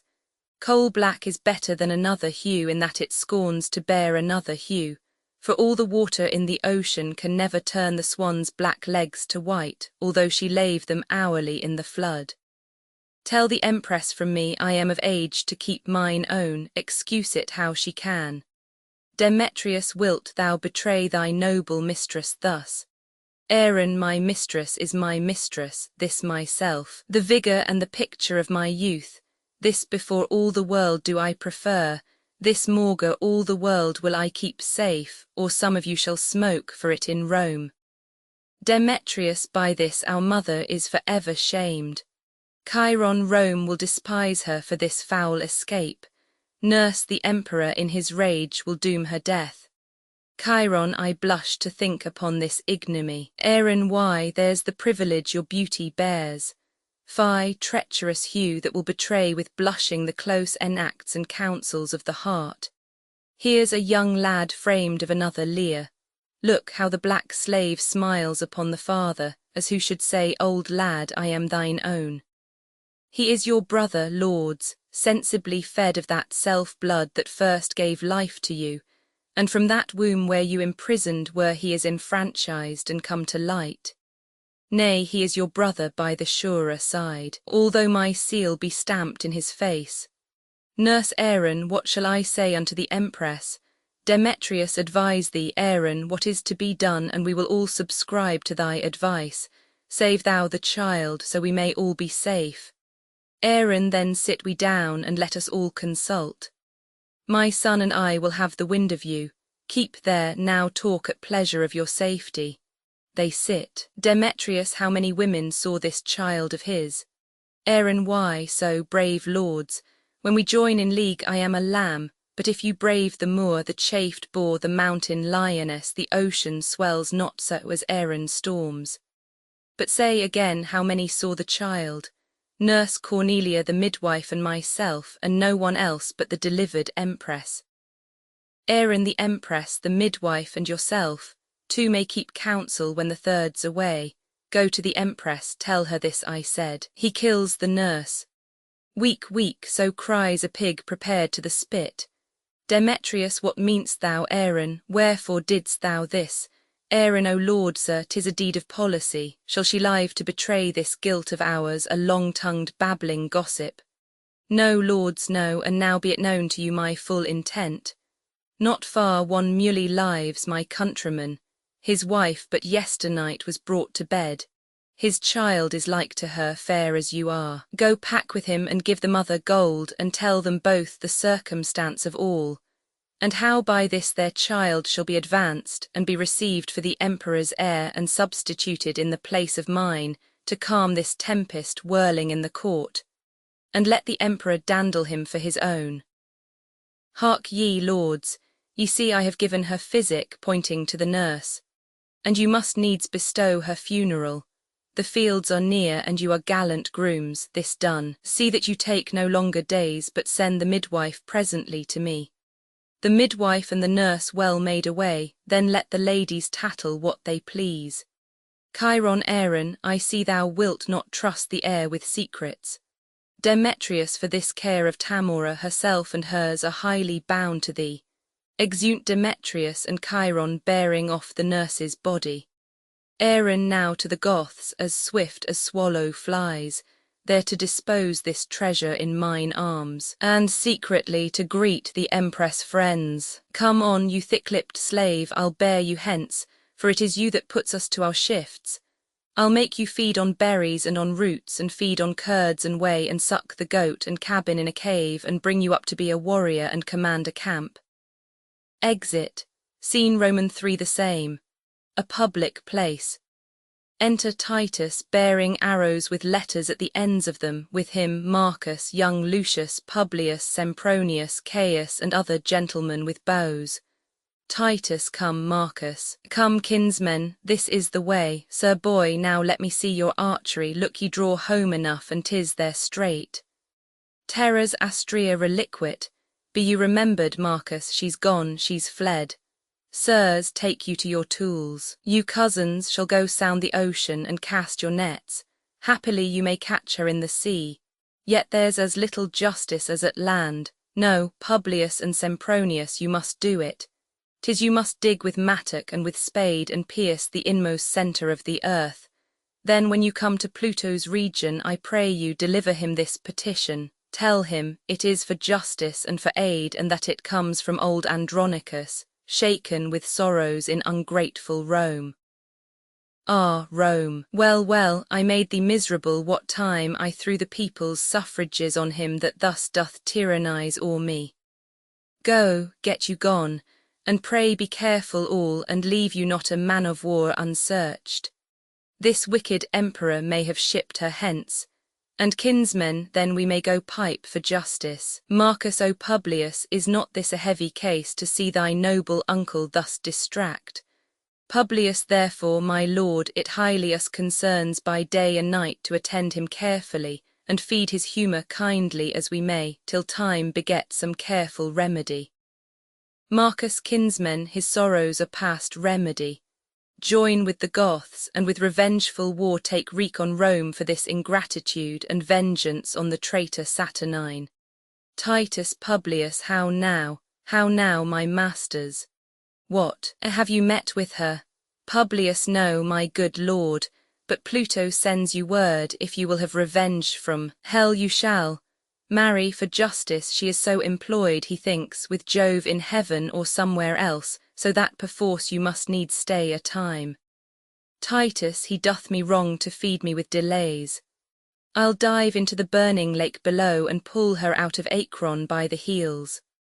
Marcus, we are but shrubs, no cedars we, no big-boned men framed of the Cyclops' size, but metal, Marcus, steel to the very back, yet wrung with wrongs more than our backs can bear. And sith there's no justice in earth nor hell, we will solicit heaven and move the gods to send down justice for to wreak our wrongs. Come to this gear, you are a good archer, Marcus, he gives them the arrows. Ad Jovem, that's for you, here ad Apollinum. Ad Martem, that's for myself, here boy to Pallas, here to Mercury, to Saturn Caius, not to Saturnine. You were as good to shoot against the wind. To it, boy, Marcus, loose when I bid. Of my word I have written to effect, there's not a god left unsolicited. Marcus, kinsmen, shoot all your shafts into the court, we will afflict the emperor in his pride. Titus, now, masters, draw, they shoot. Oh, well said, Lucius. Good boy, in Virgo's lap give it Pallas. Marcus, my lord, I aim a mile beyond the moon, your letter is with Jupiter by this. Titus, ha ha, Publius, Publius, what hast thou done? See, thou hast shot off one of Taurus' horns. Marcus, this was the sport, my lord, when Publius shot the bull being galled, gave Ares such a knock that down fell both the ram's horns in the court. And who should find them but the empress villain? She laughed and told the Moor he should not choose but give them to his master for a present. Titus, why, there it goes. God give his lordship joy. Enter a clown, with a basket and 2 pigeons in it. News from heaven, Marcus, the post is come. Sirrah, what tidings, have you any letters, shall I have justice, what says Jupiter? Clown, oh, the gibbet maker, he says that he hath taken them down again, for the man must not be hanged till the next week. Titus, but what says Jupiter, I ask thee? Clown, alas, sir, I know not Jupiter, I never drank with him in all my life. Titus, why, villain, art not thou the carrier? Clown, I. Of my pigeons, sir, nothing else. Titus, why, didst thou not come from heaven? Clown, from heaven. Alas, sir, I never came there. God forbid I should be so bold to press to heaven in my young days.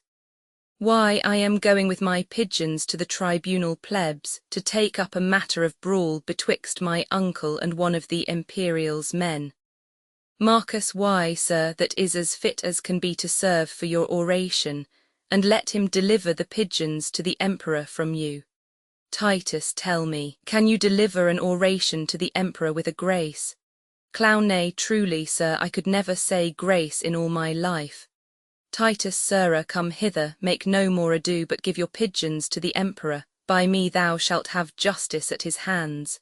Hold, meanwhile here's money for thy charges. Give me pen and ink.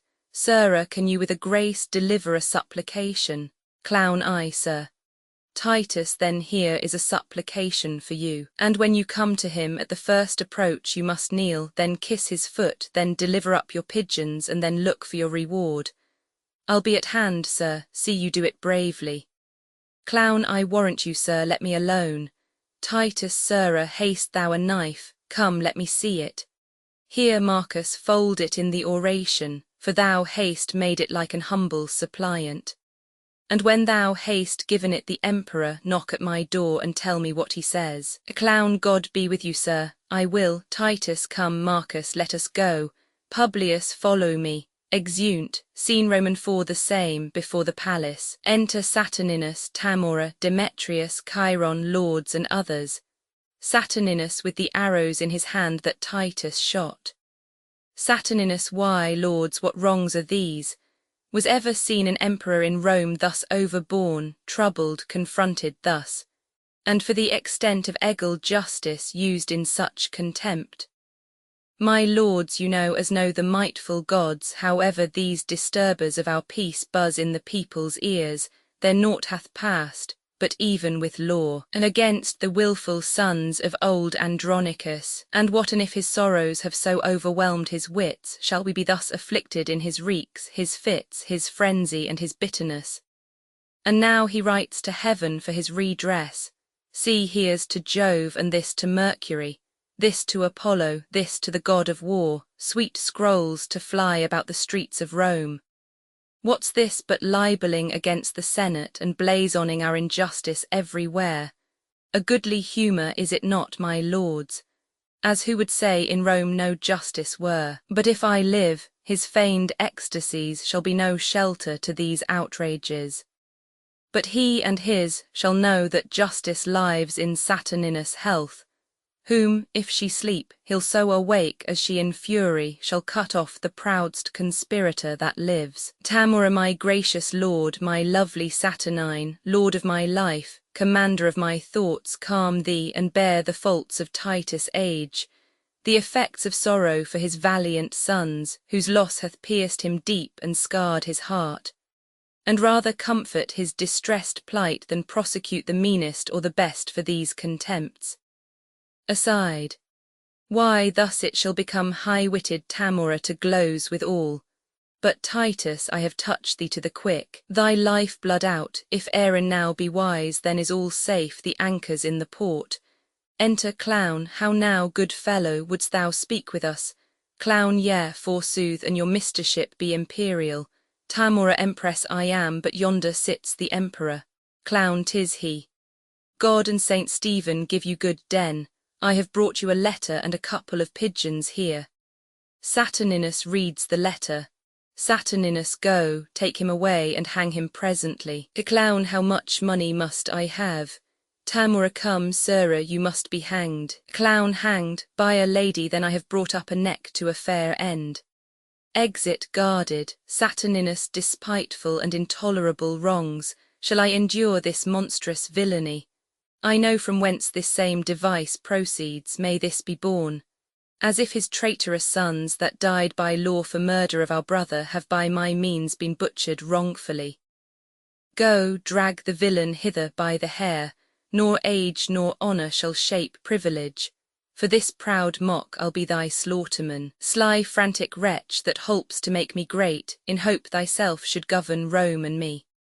Enter Emilius. What news with thee, Emilius?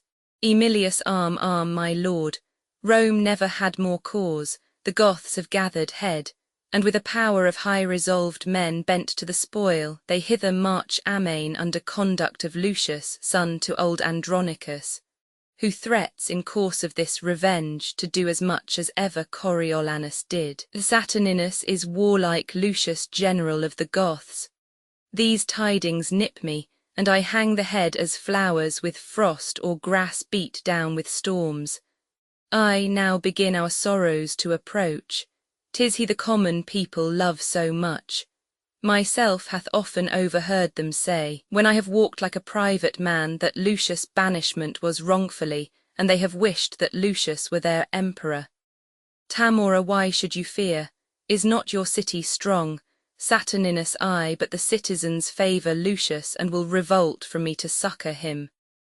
Tamora king, be thy thoughts imperious like thy name. Is the sun dimmed that gnats do fly in it? The eagle suffers little birds to sing, and is not careful what they mean thereby, knowing that with the shadow of his wings he can at pleasure stint their melody. Even so mayst thou the giddy men of Rome. Then cheer thy spirit, for know thou, Emperor, I will enchant the old Andronicus with words more sweet, and yet more dangerous than baits to fish or honey stalks to sheep, when as the one is wounded with the bait, the other rotted with delicious feed. Saturninus, but he will not entreat his son for us. Tamora, if Tamora entreat him, then he will. For I can smooth and fill his aged ear with golden promises, that were his heart almost impregnable, his old ears deaf, yet should both ear and heart obey my tongue. To Aemilius, go thou before, be our ambassador, say that the emperor requests a parley of warlike Lucius, and appoint the meeting even at his father's house, the old Andronicus. Saturninus Aemilius, do this message honourably, and if he stand on hostage for his safety, bid him demand what pledge will please him best. Aemilius, your bidding shall I do effectually. Exit. Tamora now will I to that old Andronicus, and temper him with all the art I have, to pluck proud Lucius from the warlike Goths. And now, sweet Emperor, be blithe again, and bury all thy fear in my devices. Saturninus then go successantly, and plead to him. Exeunt. Act V scene I plains near Rome. Enter Lucius with an army of Goths with drum and colours. Lucius approved warriors and my faithful friends, I have received letters from great Rome, which signify what hate they bear their emperor and how desirous of our sight they are.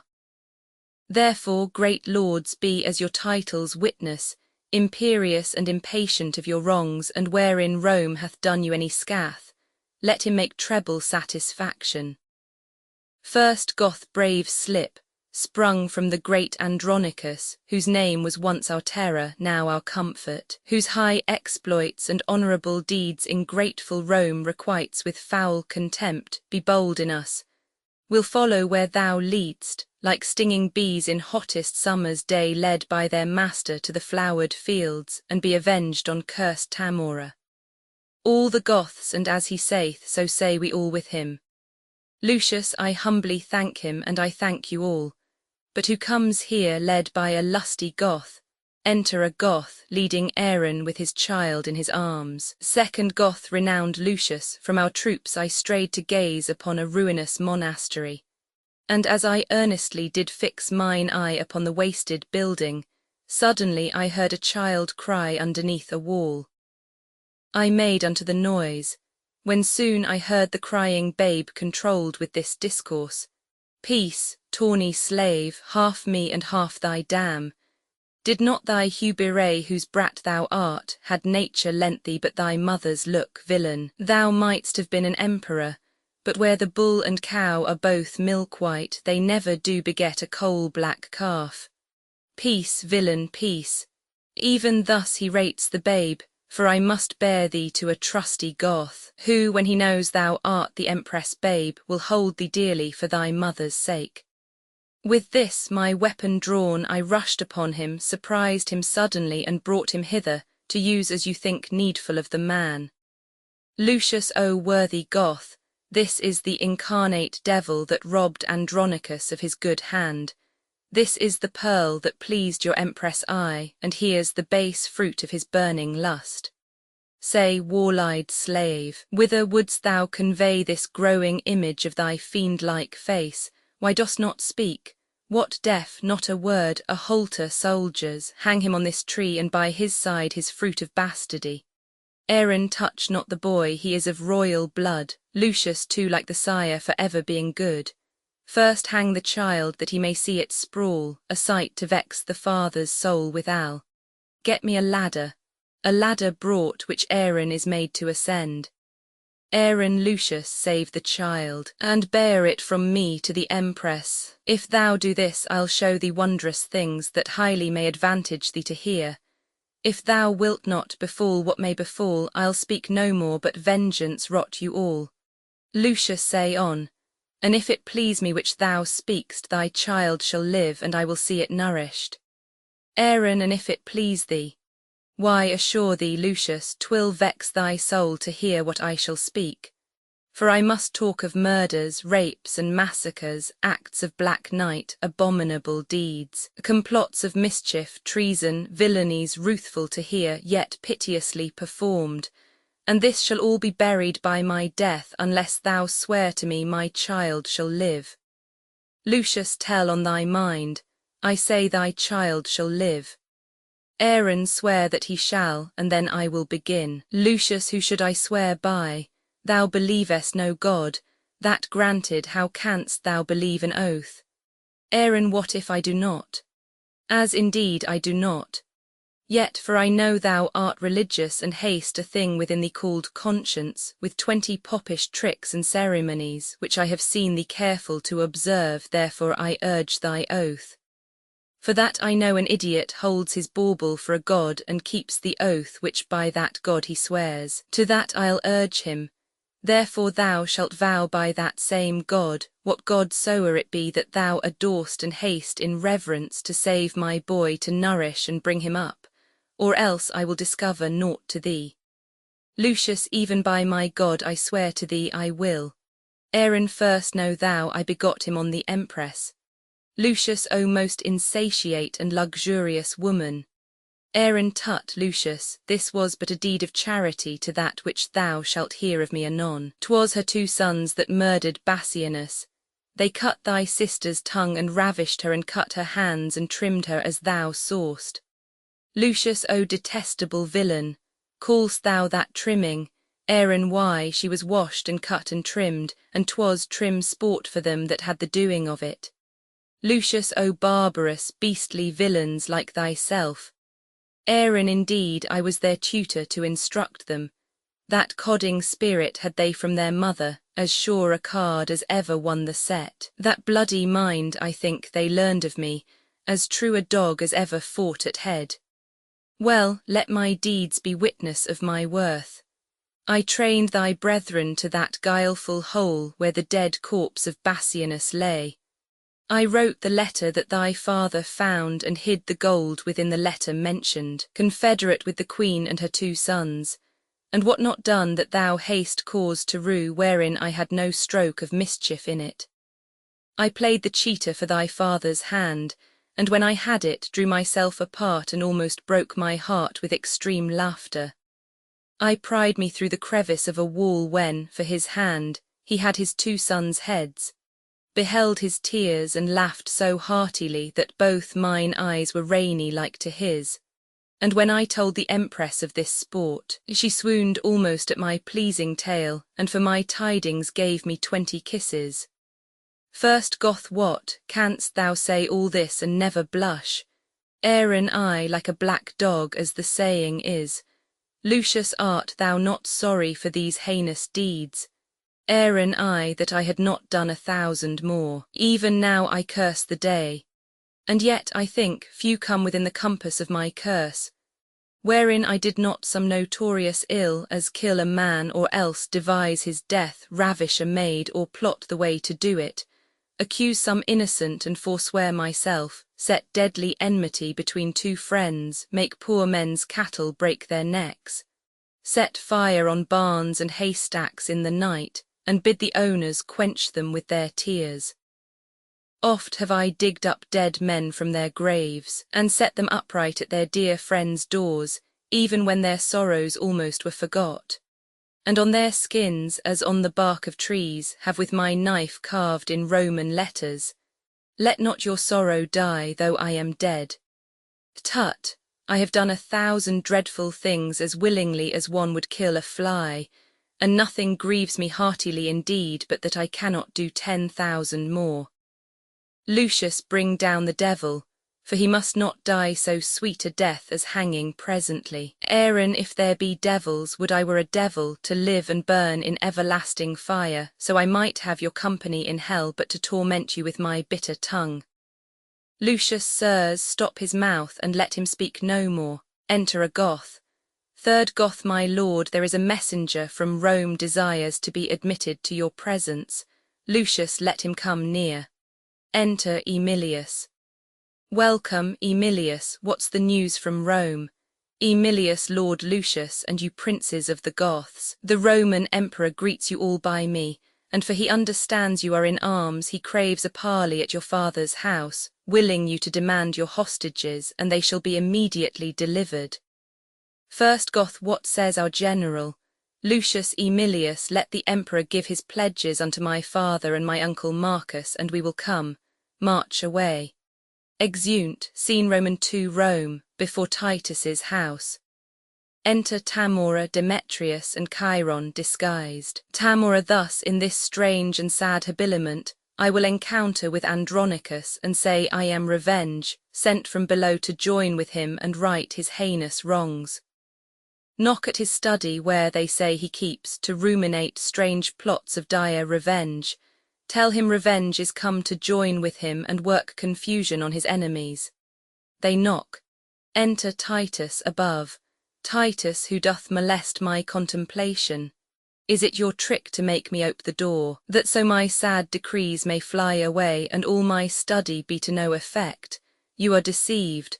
For what I mean to do see here in bloody lines I have set down, and what is written shall be executed. Tamora, Titus, I am come to talk with thee. Titus, no, not a word. How can I grace my talk, wanting a hand to give it action? Thou haste the odds of me, therefore no more. Tamora, if thou didst know me, thou wouldest talk with me. Titus, I am not mad, I know thee well enough. Witness this wretched stump, witness these crimson lines, witness these trenches made by grief and care, witness the tiring day and heavy night, witness all sorrow, that I know thee well for our proud empress, mighty Tamora, is not thy coming for my other hand. Tamora, no, thou sad man, I am not Tamora, she is thy enemy, and I thy friend. I am Revenge, sent from the infernal kingdom to ease the gnawing vulture of thy mind by working wreakful vengeance on thy foes. Come down and welcome me to this world's light. Confer with me of murder and of death. There's not a hollow cave or lurking place, no vast obscurity or misty veil, where bloody murder or detested rape can couch for fear, but I will find them out. And in their ears tell them my dreadful name, Revenge, which makes the foul offender quake. Titus, art thou Revenge? And art thou sent to me to be a torment to mine enemies? Tamora I am, therefore come down and welcome me. Titus, do me some service ere I come to thee. Lo, by thy side where rape and murder stands, now give me some surance that thou art Revenge, stab them or tear them on thy chariot wheels. And then I'll come and be thy waggoner and whirl along with thee about the globe. Provide thee 2 proper palfreys black as jet, to hail thy vengeful waggon swift away and find out murderers in their guilty caves. And when thy car is loaden with their heads, I will dismount and by the waggon wheel trot like a servile footman all day long, even from Hyperion's rising in the east until his very downfall in the sea. And day by day I'll do this heavy task, so thou destroy rapine and murder there. Tamora, these are my ministers, and come with me. Titus, are these thy ministers? What are they called? Tamora, rapine and murder, therefore called so, cause they take vengeance of such kind of men. Titus, good lord, how like the empress' sons they are, and you the empress.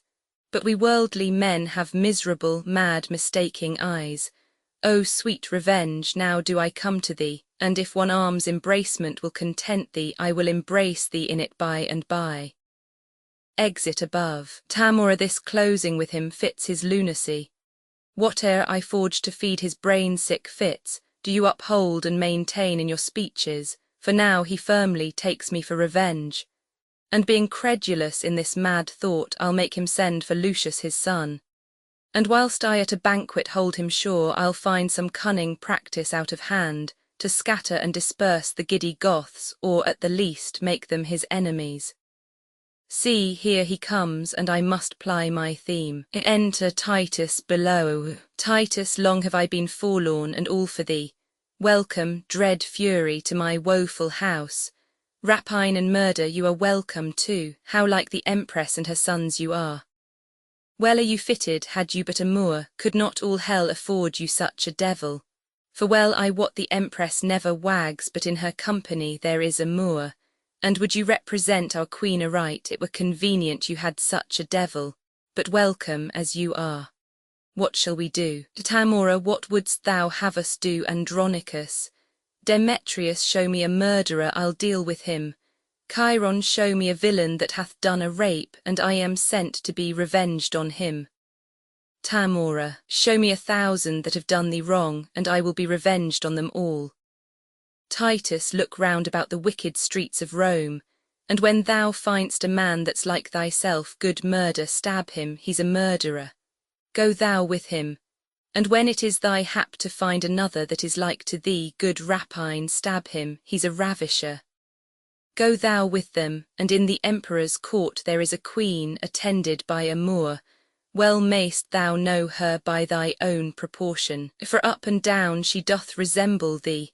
I pray thee, do on them some violent death, they have been violent to me and mine.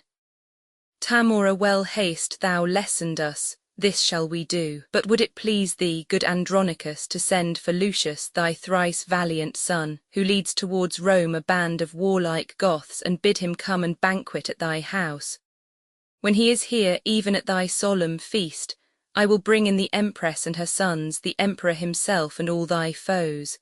And at thy mercy shalt they stoop and kneel, and on them shalt thou ease thy angry heart. What says Andronicus to this device? Titus, Marcus, my brother, 'tis sad Titus calls. Enter Marcus. Go, gentle Marcus, to thy nephew Lucius, thou shalt inquire him out among the Goths. Bid him repair to me, and bring with him some of the chiefest princes of the Goths. Bid him encamp his soldiers where they are. Tell him the Emperor and the Empress to feast at my house, and he shall feast with them. This do thou for my love, and so let him as he regards his aged father's life. Marcus, this will I do, and soon return again. Exit. Tamora, now will I hence about thy business, and take my ministers along with me. Titus, nay, nay, let rape and murder stay with me, or else I'll call my brother back again, and cleave to no revenge but Lucius. Tamora aside to her sons, what say you, boys? Will you bide with him, whiles I go tell my lord the Emperor how I have governed our determined jest? Yield to his humour, smooth and speak him fair, and tarry with him till I turn again. Titus aside, I know them all, though they suppose me mad, and will o'er-each them in their own devices. A pair of cursed hell-hounds and their dam. Demetrius, madam, depart at pleasure, leave us here. Tamora, farewell, Andronicus, revenge now goes to lay a complot to betray thy foes. Titus, I know thou dost, and sweet revenge, farewell. Exit Tamora. Chiron, tell us, old man, how shall we be employed? Titus, tut, I have work enough for you to do. Publius, come hither, Caius, and Valentine, enter Publius and others. Publius, what is your will? Titus, know you these two? Publius, the Empress' sons, I take them, Chiron and Demetrius. Titus, fie, Publius, fie, thou art too much deceived. The one is murder, rape is the other's name, and therefore bind them, gentle Publius. Caius and Valentine, lay hands on them. Oft have you heard me wish for such an hour, and now I find it, therefore bind them sure, and stop their mouths if they begin to cry. Exit. Publius, etc. lay hold on Chiron and Demetrius. Chiron, villains, forbear, we are the Empress' sons. Publius, and therefore do we what we are commanded. Stop close their mouths, let them not speak a word. Is he sure bound? Look that you bind them fast.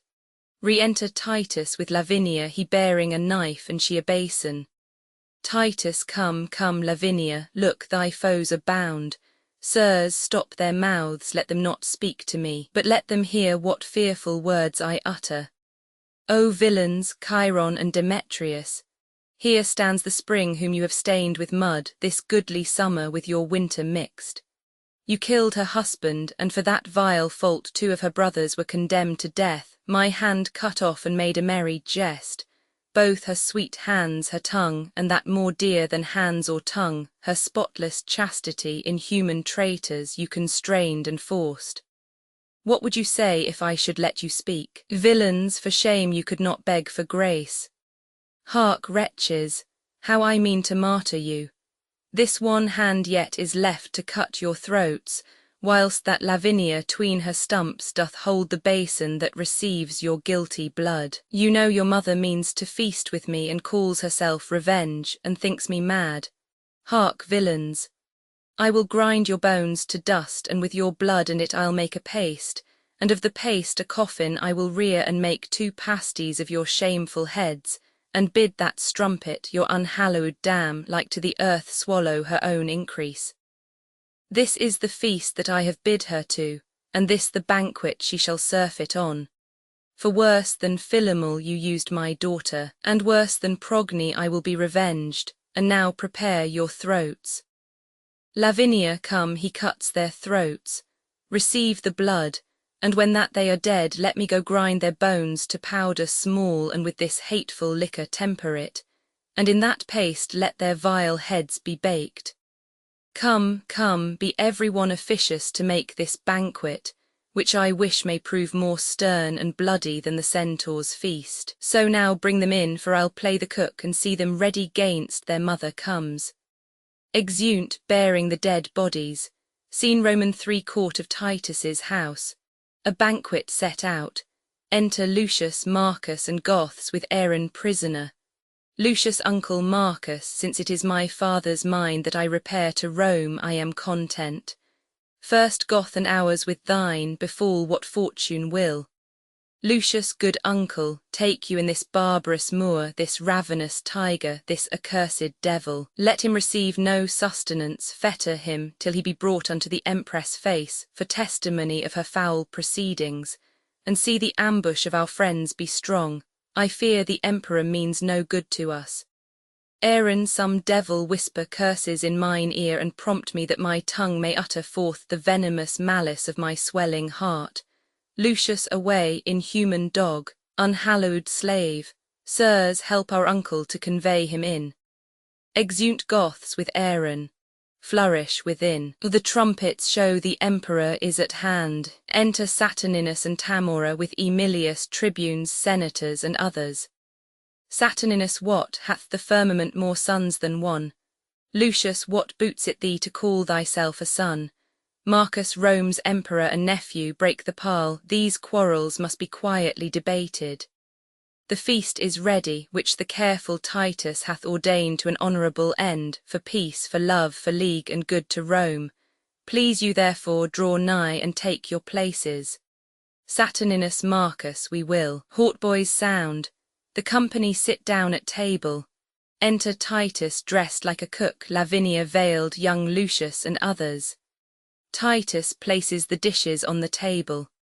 Titus, welcome, my gracious lord, welcome, dread queen, welcome, ye warlike Goths, welcome, Lucius, and welcome all, although the cheer be poor. 'Twill fill your stomachs, please you eat of it. Saturninus, why art thou thus attired, Andronicus? Titus, because I would be sure to have all well to entertain your highness and your empress. Tamora, we are beholding to you, good Andronicus. Titus, and if your highness knew my heart you were. My lord the emperor, resolve me this, was it well done of rash Virginius to slay his daughter with his own right hand, because she was enforced, stained, and deflowered? Saturninus it was, Andronicus. Titus, your reason, mighty lord. Saturninus, because the girl should not survive her shame, and by her presence still renew his sorrows. Titus, a reason mighty, strong, and effectual, a pattern, precedent, and lively warrant for me most wretched to perform the like. Die, die, Lavinia, and thy shame with thee, kills Lavinia, and with thy shame thy father's sorrow die. Saturninus, what hast thou done, unnatural and unkind? Titus killed her, for whom my tears have made me blind. I am as woeful as Virginius was, and have 1,000 times more cause than he to do this outrage. and it now is done. Saturninus, what was she ravished? Tell who did the deed. Titus, wilt please you eat, wilt please your highness feed. Tamora, why hast thou slain thine only daughter thus? Titus, not I, 'twas Chiron and Demetrius, they ravished her and cut away her tongue, and 'twas they that did her all this wrong. Saturninus, go fetch them hither to us presently. Titus, why, there they are both, baked in that pie, whereof their mother daintily hath fed, eating the flesh that she herself hath bred. 'Tis true, witness my knife's sharp point, kills Tamora. Saturninus, die, frantic wretch, for this accursed deed, kills Titus. Lucius, can the son's eye behold his father bleed? There's meed for meed, death for a deadly deed, kills Saturninus. A great tumult. Lucius, Marcus, and others go up into the balcony. Marcus, you sad-faced men, people and sons of Rome, by uproar severed, like a flight of fowls scattered by winds and high tempestuous gusts. Oh, let me teach you how to knit again this scattered corn into one mutual sheaf, these broken limbs again into one body, lest Rome herself be bane unto herself, and she who mighty kingdoms courtesy to, like a forlorn and desperate castaway, do shameful execution on herself.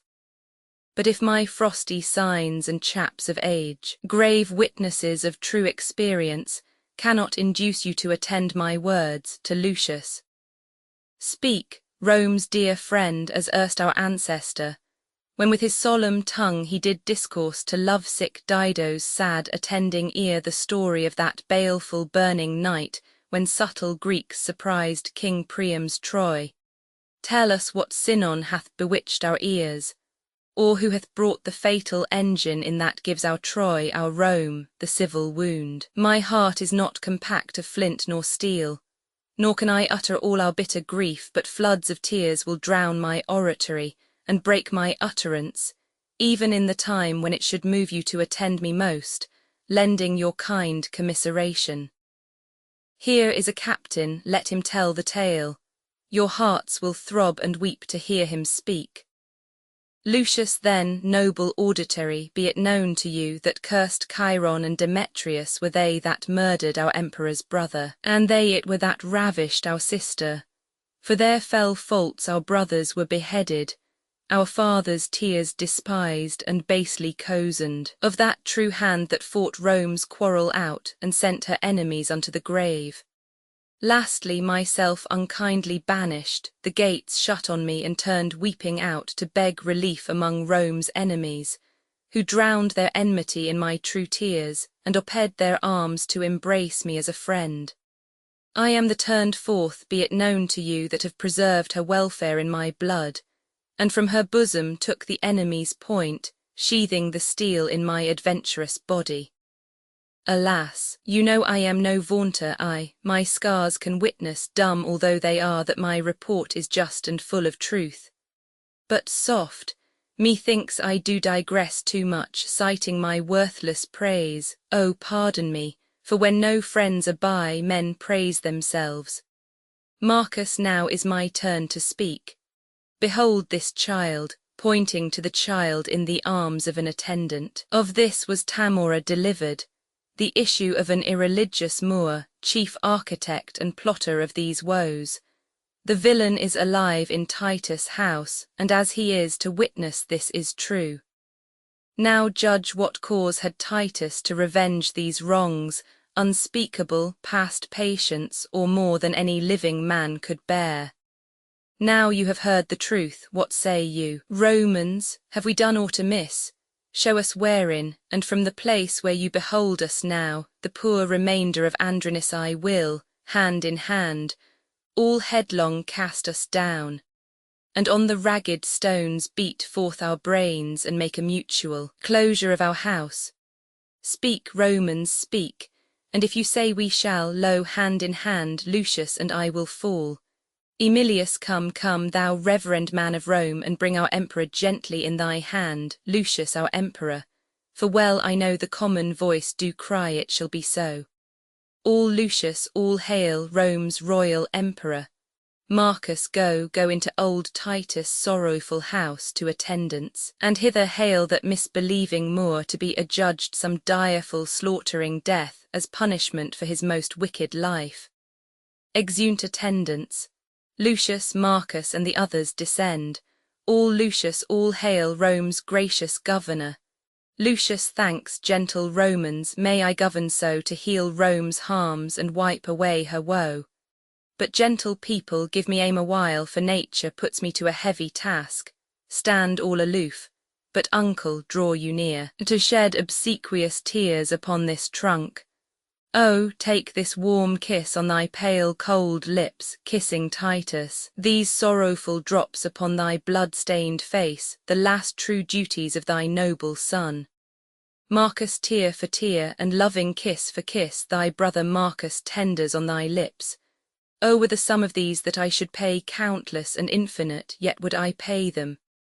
Lucius, come hither, boy, come, and learn of us to melt in showers. Thy grandsire loved thee well. Many a time he danced thee on his knee, sung thee asleep, his loving breast thy pillow. Many a matter hath he told to thee, meet and agreeing with thine infancy. In that respect, then, like a loving child, shed yet some small drops from thy tender spring, because kind nature doth require it so. Friends should associate friends in grief and woe. Bid him farewell.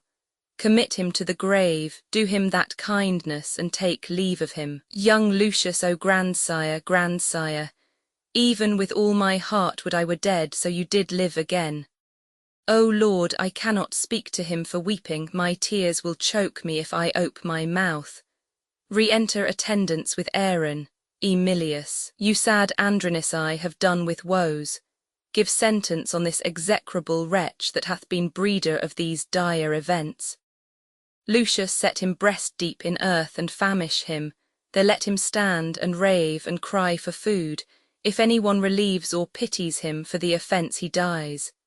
This is our doom, some stay to see him fastened in the earth.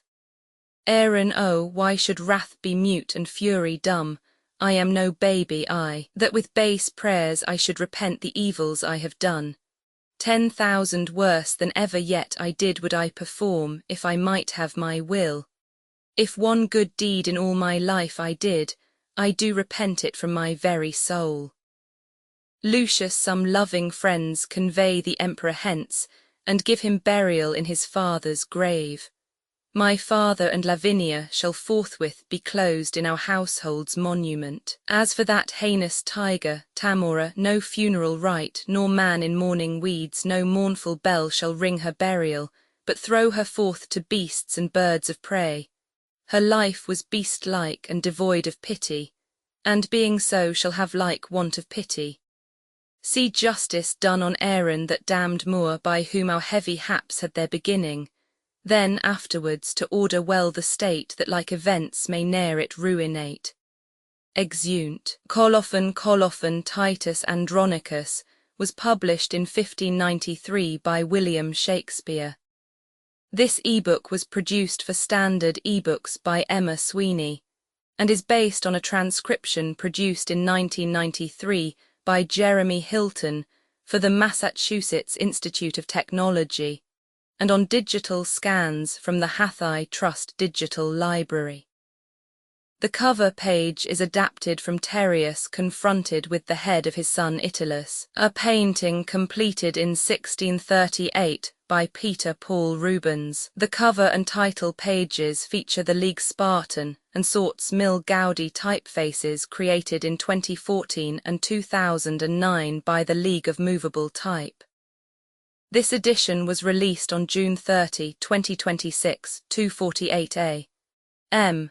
and is based on revision 7E9A611. The first edition of this ebook was released on August 25, 2022, 8:15 p.m. You can check for updates to this ebook, view its revision history, or download it for different e-reading systems at Standard Books. org/ebooks/William Shakespeare/Titus Andronicus The volunteer-driven Standard eBooks project relies on readers like you to submit typos, corrections, and other improvements. Anyone can contribute at standardbooks.org. Uncopyright, may you do good and not evil. May you find forgiveness for yourself and forgive others. May you share freely, never taking more than you give. Copyright pages exist to tell you that you can't do something. Unlike them, this uncopyright page exists to tell you that the writing and artwork in this ebook are believed to be in the United States public domain. That is, they are believed to be free of copyright restrictions in the United States. The United States public domain represents our collective cultural heritage, and items in it are free for anyone in the United States to do almost anything at all with, without having to get permission. Copyright laws are different all over the world, and the source text or artwork in this ebook may still be copyrighted in other countries. If you're not located in the United States, you must check your local laws before using this ebook. Standard eBooks makes no representations regarding the copyright status of the source text or artwork in this ebook in any country other than the United States. Non-authorship activities performed on items that are in the public domain, so-called sweat of the brow, work, don't create a new copyright. That means that nobody can claim a new copyright on an item that is in the public domain for, among other things, work like digitization, markup, or typography. Regardless, the contributors to this ebook release their contributions under the terms in the CC01.